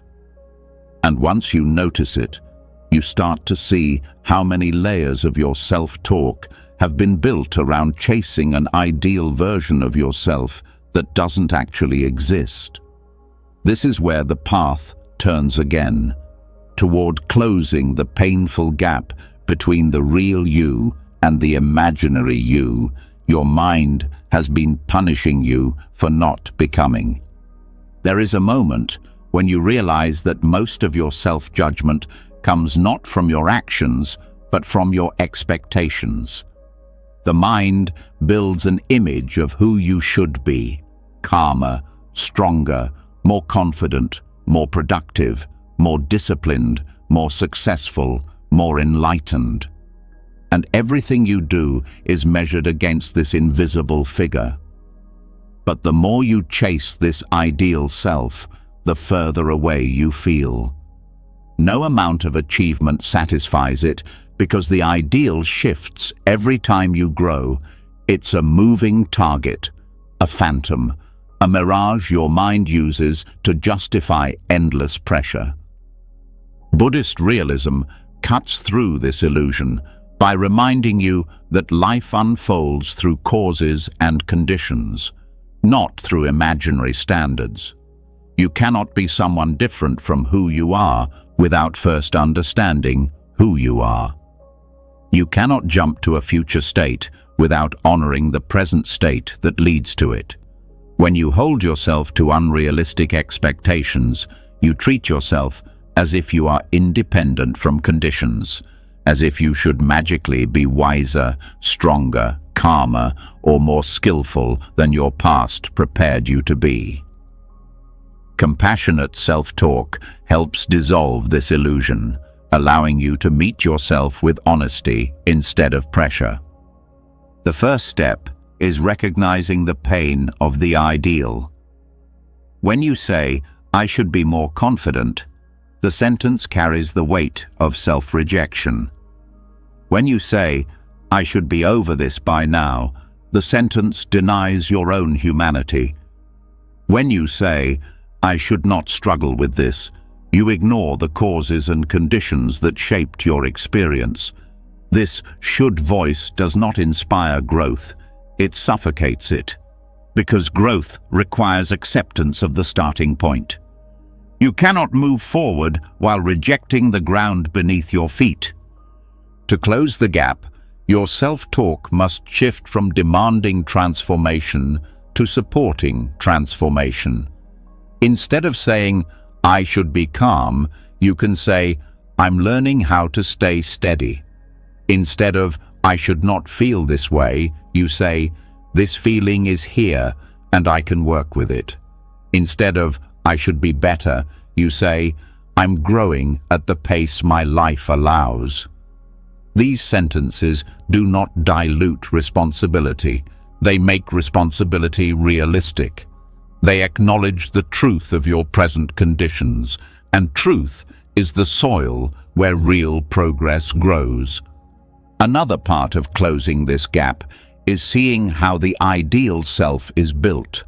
It is often stitched together from pieces of other people's expectations, pieces of culture, pieces of childhood, pieces of comparison. Rarely is the ideal self something you consciously chose. It is something you absorbed, and yet you measure yourself against it daily. When you speak to yourself from this place, you reinforce a burden you never agreed to carry. Self-talk rooted in Buddhist realism helps you drop this burden. Instead of saying, "I should be further along," you can say, "This is where my path is right now." Instead of saying, "I should be like them," you say, "Their path has different conditions." Instead of saying, "I should not have these flaws," you say, "Flaws are part of development." When your self-talk acknowledges the causes that shaped you, the unrealistic expectations begin to lose their grip. Another layer of this practice is seeing how the ideal self creates shame. Shame arises when you feel like you are failing to become someone you think you must be. But Buddhism teaches that suffering comes from clinging to the past, clinging to identity, clinging to what you think should exist. The ideal self is a form of clinging. When you let it go, shame starts to dissolve. Your self-talk becomes less about meeting a standard and more about meeting yourself. Self-talk grounded in realism also honors effort. The ideal self demands perfection. Realistic self-talk notices your intention. It notices the small attempts. It notices the slow improvements. It notices the moments you tried even when it was hard. When you say to yourself, "I'm doing my best," you are not lowering the bar. You are seeing the bar clearly. You are recognizing that effort must match capacity, not fantasy. And when effort is acknowledged, motivation grows naturally. Closing the gap also requires seeing that growth is uneven. The ideal self imagines growth as a straight line. Real growth moves in waves. Some days you feel clear. Some days you feel lost. Some days you break old patterns. Some days old patterns return. The ideal self sees setbacks as failure. Realistic self-talk sees setbacks as part of the process. When you say, "Today is harder, but this is part of change," you remove the judgment that makes setbacks heavier. This keeps you from spiraling into self-blame. Another important part is recognizing that unrealistic expectations often come from misunderstanding what progress looks like. Progress is rarely dramatic. It often shows up as smaller reactions, shorter spirals, softer self-talk, quicker recovery. The ideal self ignores these shifts because they don't look big enough. Realistic self-talk celebrates them. When you say, "I responded more gently than before," you reinforce growth you might otherwise overlook. Buddhist realism also teaches that you cannot be anything other than what present causes allow. This is not fatalism, it is wisdom. If your nervous system is overwhelmed, you cannot be calm. If your mind is tired, you cannot be perfectly focused. If your emotions are wounded, you cannot be flawlessly compassionate. Self-talk grounded in this understanding gently reminds you, "I cannot skip steps. Healing and growth take time." This perspective naturally reduces self-judgment, because judgment thrives on the belief that you should be different than your conditions allow. Once you see this as unrealistic, the judgment loses its force. You stop asking the impossible of yourself. Closing the gap also means seeing how much of your suffering comes from internal comparisons. You compare the real you to a fantasy you. The fantasy always wins. Realistic self-talk dissolves this habit by shifting the focus to the present moment. What can I do right now with the tools I have? This question replaces the painful comparison with practical compassion. Another part of closing the gap is speaking to yourself with encouragement instead of pressure. Encouragement is active. It helps you move forward. Pressure is heavy. It paralyzes you. When you say, "Keep going one small step," your body relaxes. When you say, "Why aren't you there yet?" your body tightens. Encouragement opens the path. Pressure blocks it. Realistic self-talk also helps dissolve the illusion of the perfect self. The ideal version of you would never feel insecure, never feel afraid, never feel uncertain. But Buddhism teaches that even enlightened beings experience emotion. The difference is awareness, not elimination. When you remind yourself, "Emotions don't make me flawed," you close the gap between your humanity and your expectations. Another crucial layer is acknowledging that the should-be voice often carries the echo of external judgment. It might sound like a parent who demanded success, a teacher who expected perfection, a society that values constant achievement. When you speak realistically to yourself, you begin separating your own voice from these inherited ones. You begin reclaiming your inner world. Closing the gap also requires speaking to yourself in a way that matches your current life, not an imagined future life. Telling yourself you should meditate an hour a day when you're overwhelmed only sets you up to fail. Realistic self-talk says, "What is manageable for me today?" This flexibility prevents burnout and builds consistency. Another layer of realistic self-talk is acknowledging your needs without guilt. The ideal self thinks needs are weaknesses. Realistic self-talk understands that needs are part of being alive. When you say, "I need rest," instead of, "I shouldn't be tired," you treat yourself with compassion instead of denial. Realistic self-talk also helps you dismantle the idea that you must earn your own kindness. The ideal self says, "I'll be kind to myself when I meet my standards." Realistic self-talk says, "I need kindness now so I can grow." This reverses the harmful cycle that keeps you chasing approval inside your own mind. Another powerful part of this practice is recognizing that the you who wants to grow and the you who struggles are not enemies. They are both trying to move you forward. One tries through vision, the other tries through survival. Realistic self-talk unites them by acknowledging both your longing and your limitations.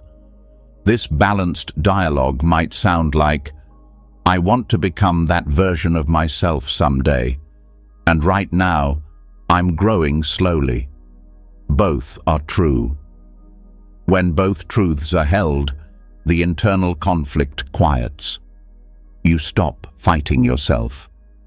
Eventually, as you practice self-talk rooted in Buddhist realism, the gap between who you are and who you should be begins to shrink, not because you forced yourself into an ideal, but because you stopped pushing yourself away.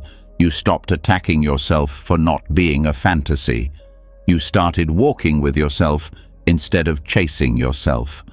And in that companionship, real growth becomes possible.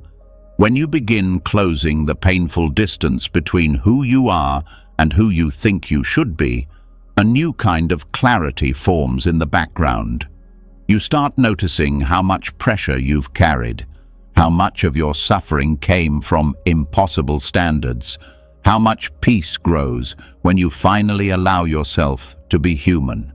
And right when this softness begins to take root, something subtle can sneak in, a quiet shift where the mind begins using self-improvement, not as a path to kindness, but as a new way to strengthen the ego. The harsh voice softens, but another voice rises, dressed in positivity, wisdom, and even spirituality. It speaks not to heal you, but to elevate you above others, or to make you feel superior to your old self. This is the subtle trap. When positive self-talk becomes ego's new mask, a form of spiritual materialism disguised as growth. There is a delicate point where self-talk shifts from compassion to inflation. At first, you use kind words to support yourself through challenges, but eventually the mind may begin using those same words to create a new identity. An identity that sounds peaceful, but is actually attached to being special, enlightened, wise, or above the struggles you used to face. This shift is so quiet, most people don't notice it. It feels empowering at first, but it secretly creates tension. Because every time you slip, every time you feel human, every time an old pattern returns, the inflated identity cracks, and the mind responds by rebuilding it, stronger, more polished, more spiritual, instead of dissolving the need for identity altogether. Self-talk becomes ego-driven when it moves from "I am growing" to "I must prove I am growing." When your inner voice starts creating narratives like "I'm wiser than others," "I'm more awakened," "I don't struggle like ordinary people," or "I am above these emotions," the tone shifts from compassion to comparison. This is not growth. It is ego hiding behind spiritual language. The ego's favorite trick is to use whatever you give it. If you feed yourself shame, it will build an identity around being broken. If you feed yourself harshness, it will build an identity around being not enough. And if you feed yourself spiritual phrases without awareness, it will build an identity around being superior. This is why Buddhist teachings always warn against spiritual materialism, the habit of turning the path itself into something you possess. It is like using wisdom to polish a mirror you still believe is you. Positive self-talk becomes harmful when it becomes a measurement. When you start thinking you're only valuable if you stay positive, only spiritually advanced if you never react, only worthy if you never feel jealousy, anger, or insecurity. These expectations are simply the old perfectionism wearing a new robe. They recreate suffering while pretending to remove it. True compassion doesn't place you above anyone, not even the version of yourself who still struggles.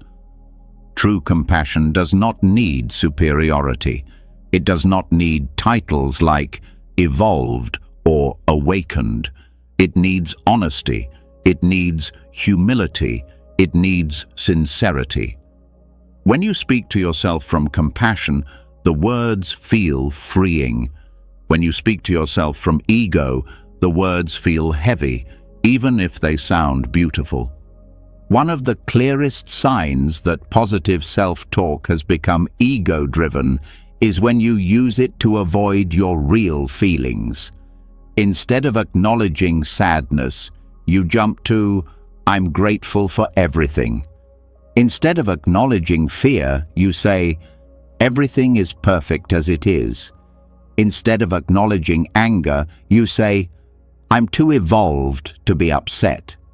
These phrases may sound wise, but they create distance between you and your own emotions. This is not spiritual growth. It is emotional avoidance.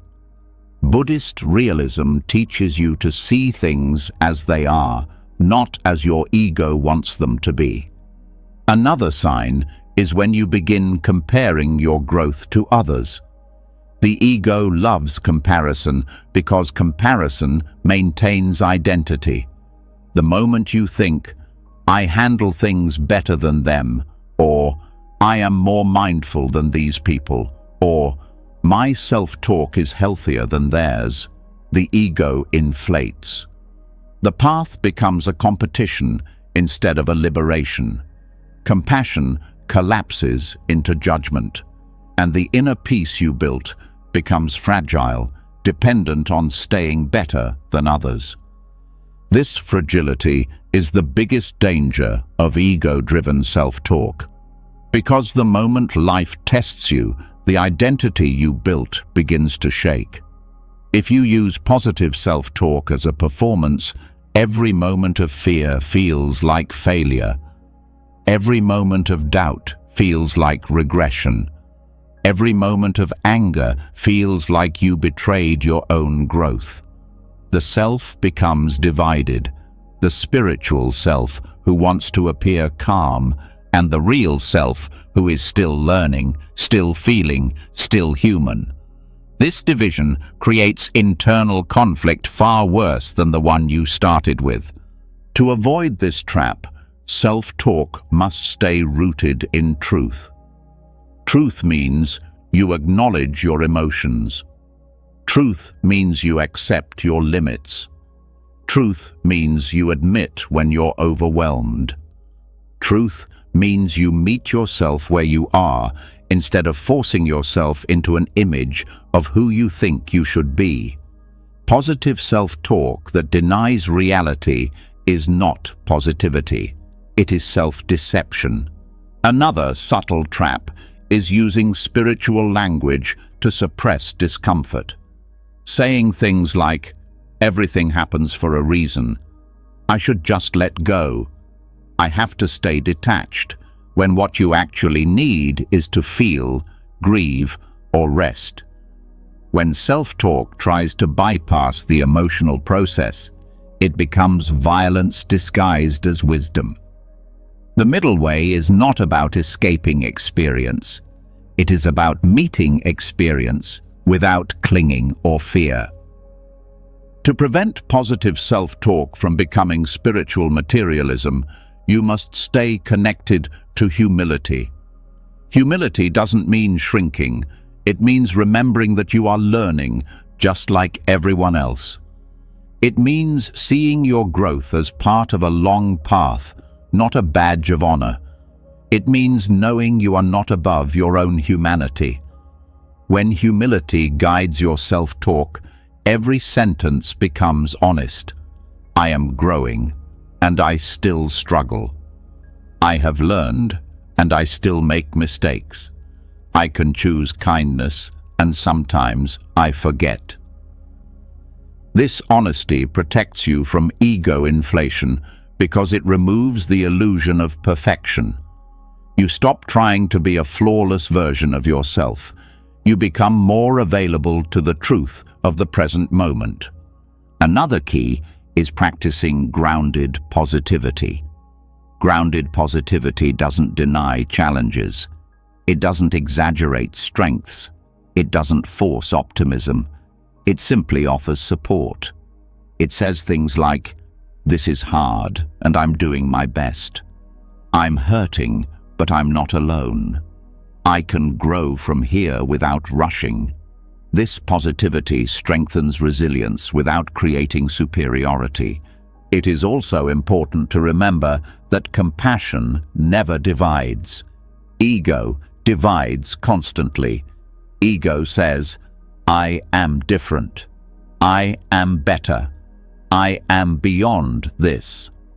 Compassion says, "I am human. I am connected. I am learning with everyone else."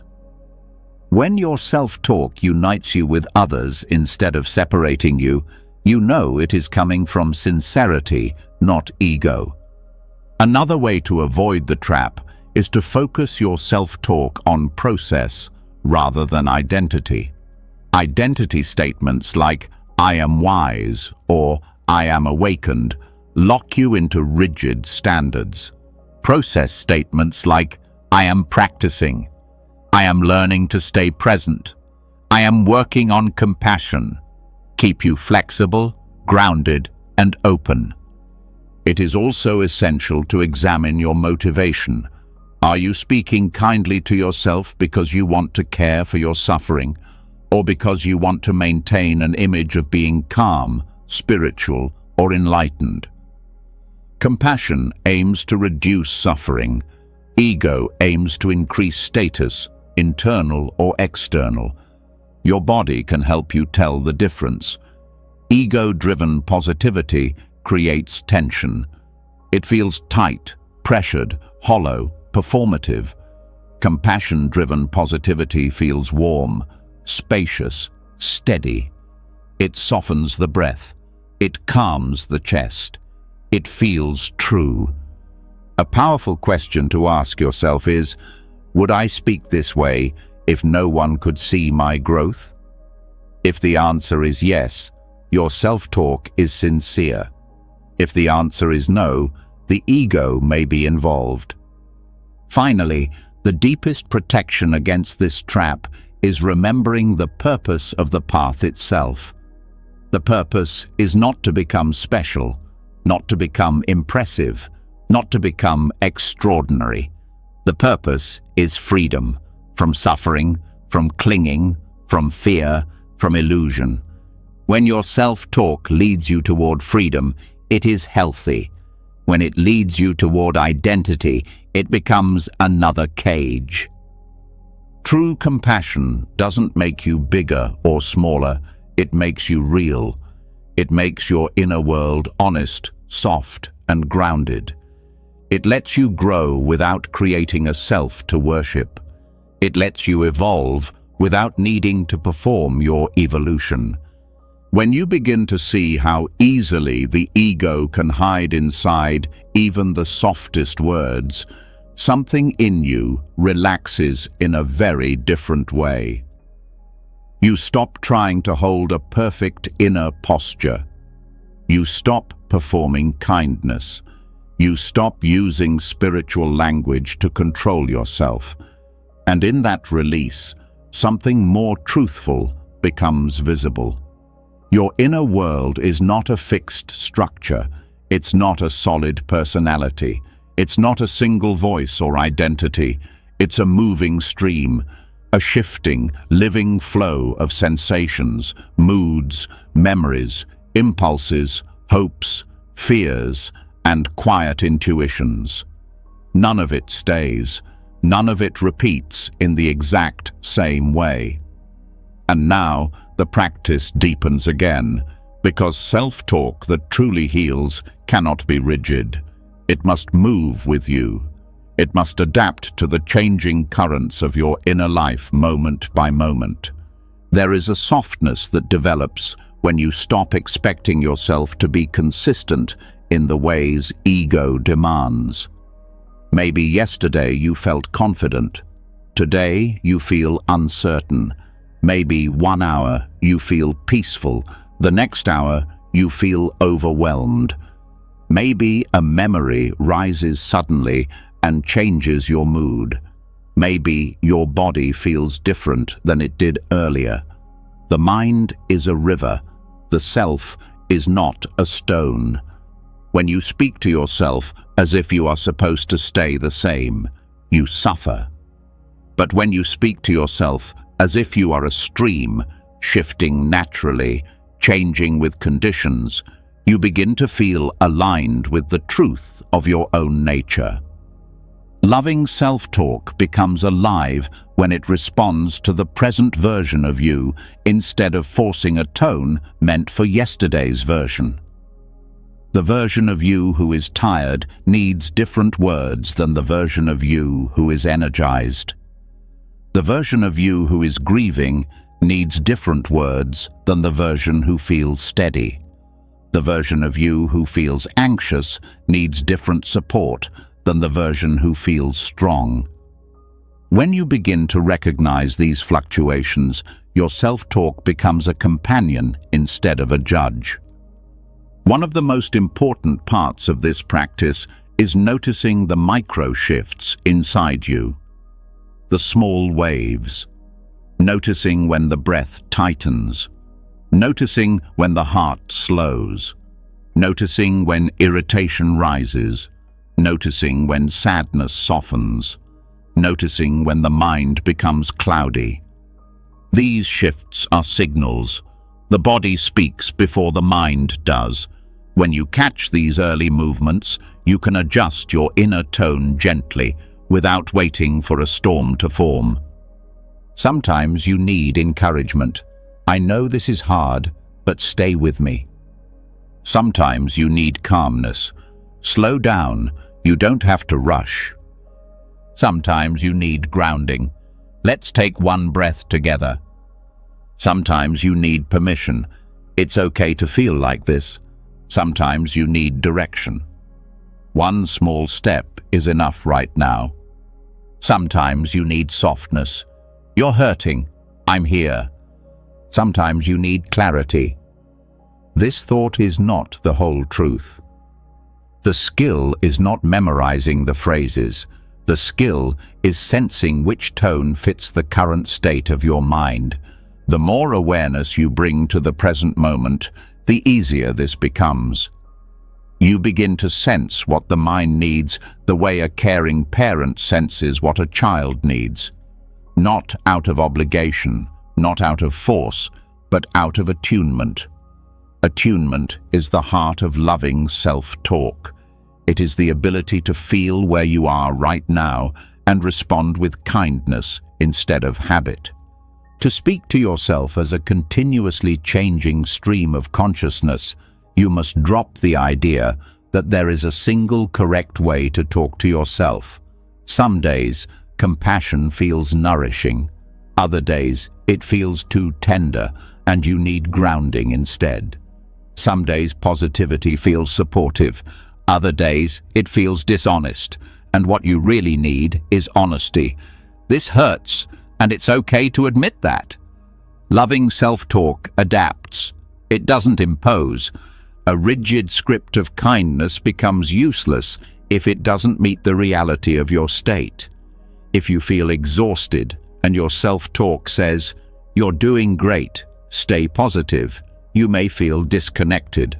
But if it says, "You're tired, let's move slowly," something in you unclenches. You feel met instead of managed. Loving self-talk is the art of saying to yourself what truth and compassion would say in this exact moment. Not what a spiritual book says, not what a motivational quote says, not what yesterday's you needed, but what right now asks for. This practice also helps dissolve internal resistance. Resistance arises when your inner state and your self-talk don't match. If you're overwhelmed and your self-talk demands productivity, resistance grows. If you're sad and your self-talk demands positivity, resistance grows. If you're scared and your self-talk demands bravery, resistance grows. But if your words match your state, gently, honestly, resistance lowers. The inner world opens. Healing happens faster because nothing inside you is being denied. Speaking to yourself as a changing stream also teaches you humility. You realize you cannot control your inner world with force. You cannot force yourself to feel confident. You cannot force yourself to be peaceful. You cannot force fear out of your body. But you can accompany yourself through each shift. You can stay present. You can respond to yourself skillfully. This companionship is far more powerful than inner dominance. Another important aspect of this practice is recognizing that your consciousness is influenced by many causes: sleep, food, hormones, memories, weather, social interaction, unresolved emotions, physical tension, past experiences, and the simple unpredictability of being human. When you speak to yourself as if you are supposed to rise above all these conditions, you create suffering. When you speak to yourself with the understanding that conditions shape your inner life moment by moment, compassion becomes natural. Instead of, "Why am I like this today?" you say, "Something in me needs care today." Instead of, "I was fine yesterday, why not now?" you say, "Today has its own conditions." Instead of, "I shouldn't feel this way," you say, "This feeling belongs to this moment." This shift reduces self-blame because you stop treating the inner world as a personal flaw. You start seeing it as a flowing process. This flowing nature also means you can let go of stories quickly. If anger rises, you don't need to build an identity around it. If sadness appears, you don't need to fear its permanence. If insecurity surfaces, you don't need to make it mean something about your worth. You simply adapt your inner voice to meet the moment. This is here now, and it will change. Speaking to yourself as a stream also prevents attachment to positive states. Many people cling tightly to moments of confidence or peace. When those states fade, they panic. They think something is wrong. But when you view consciousness as a river, you stop clinging. You can enjoy the peaceful moments without expecting them to remain. And when difficult moments come, you can meet them with steadiness, knowing they won't stay either. One of the deepest benefits of this practice is learning emotional fluidity. You stop freezing your emotions into rigid categories like good or bad. Instead, you allow them to move, and your self-talk moves with them. You stop fighting yourself for shifting. You stop criticizing yourself for changing. You stop expecting consistency that isn't realistic. This inner flexibility softens everything. It makes mistakes easier to recover from. It makes fear less frightening. It makes sadness less heavy. Because you know each state is just passing through, and you know how to meet each one with the right kind of care. Eventually, your self-talk becomes less like instructions and more like companionship, less like commands and more like guidance, less like judgment and more like presence. You begin to feel supported, not controlled. You begin to feel held, not monitored. You begin to feel understood by your own mind. And when you reach this way of relating to yourself, you discover something profound. The mind becomes a safe place. Not because it is always calm, but because whatever it becomes, you know how to meet it. You've walked through every layer of your inner world. You've seen how thoughts become seeds, how harshness becomes suffering, how kindness becomes strength. You've learned to soften the second arrow, to build an inner sangha, to speak with metta, to listen before words form, to see the critic as a hurting part of you, to step back from thoughts that once felt like truth, to drop impossible expectations, to avoid ego traps, and to meet yourself as a living, changing stream instead of a fixed identity. And now you know something most people go their whole lives without realizing. You never needed to be perfect to deserve kindness. You never needed to be special to deserve compassion. You never needed to earn your own love. You only needed to turn toward yourself with the same gentleness you've offered to others. That's the heart of this teaching, the core of every chapter. The truth beneath every practice. Speak to yourself the way you'd speak to someone you love. Because you are someone you love, or at least you can be, starting now. If these lessons touched something inside you, if even one sentence made your mind soften or your breath loosen, then I want to hear from you. Drop a comment below and write, "I choose kindness, not for me, for you," as a promise to your future self. And if you want more teachings like this, more wisdom, more calm, more strength for your journey, make sure to subscribe to the channel and turn on notifications. This path doesn't end here. We keep growing together. Until next time, be gentle with your mind. It's listening.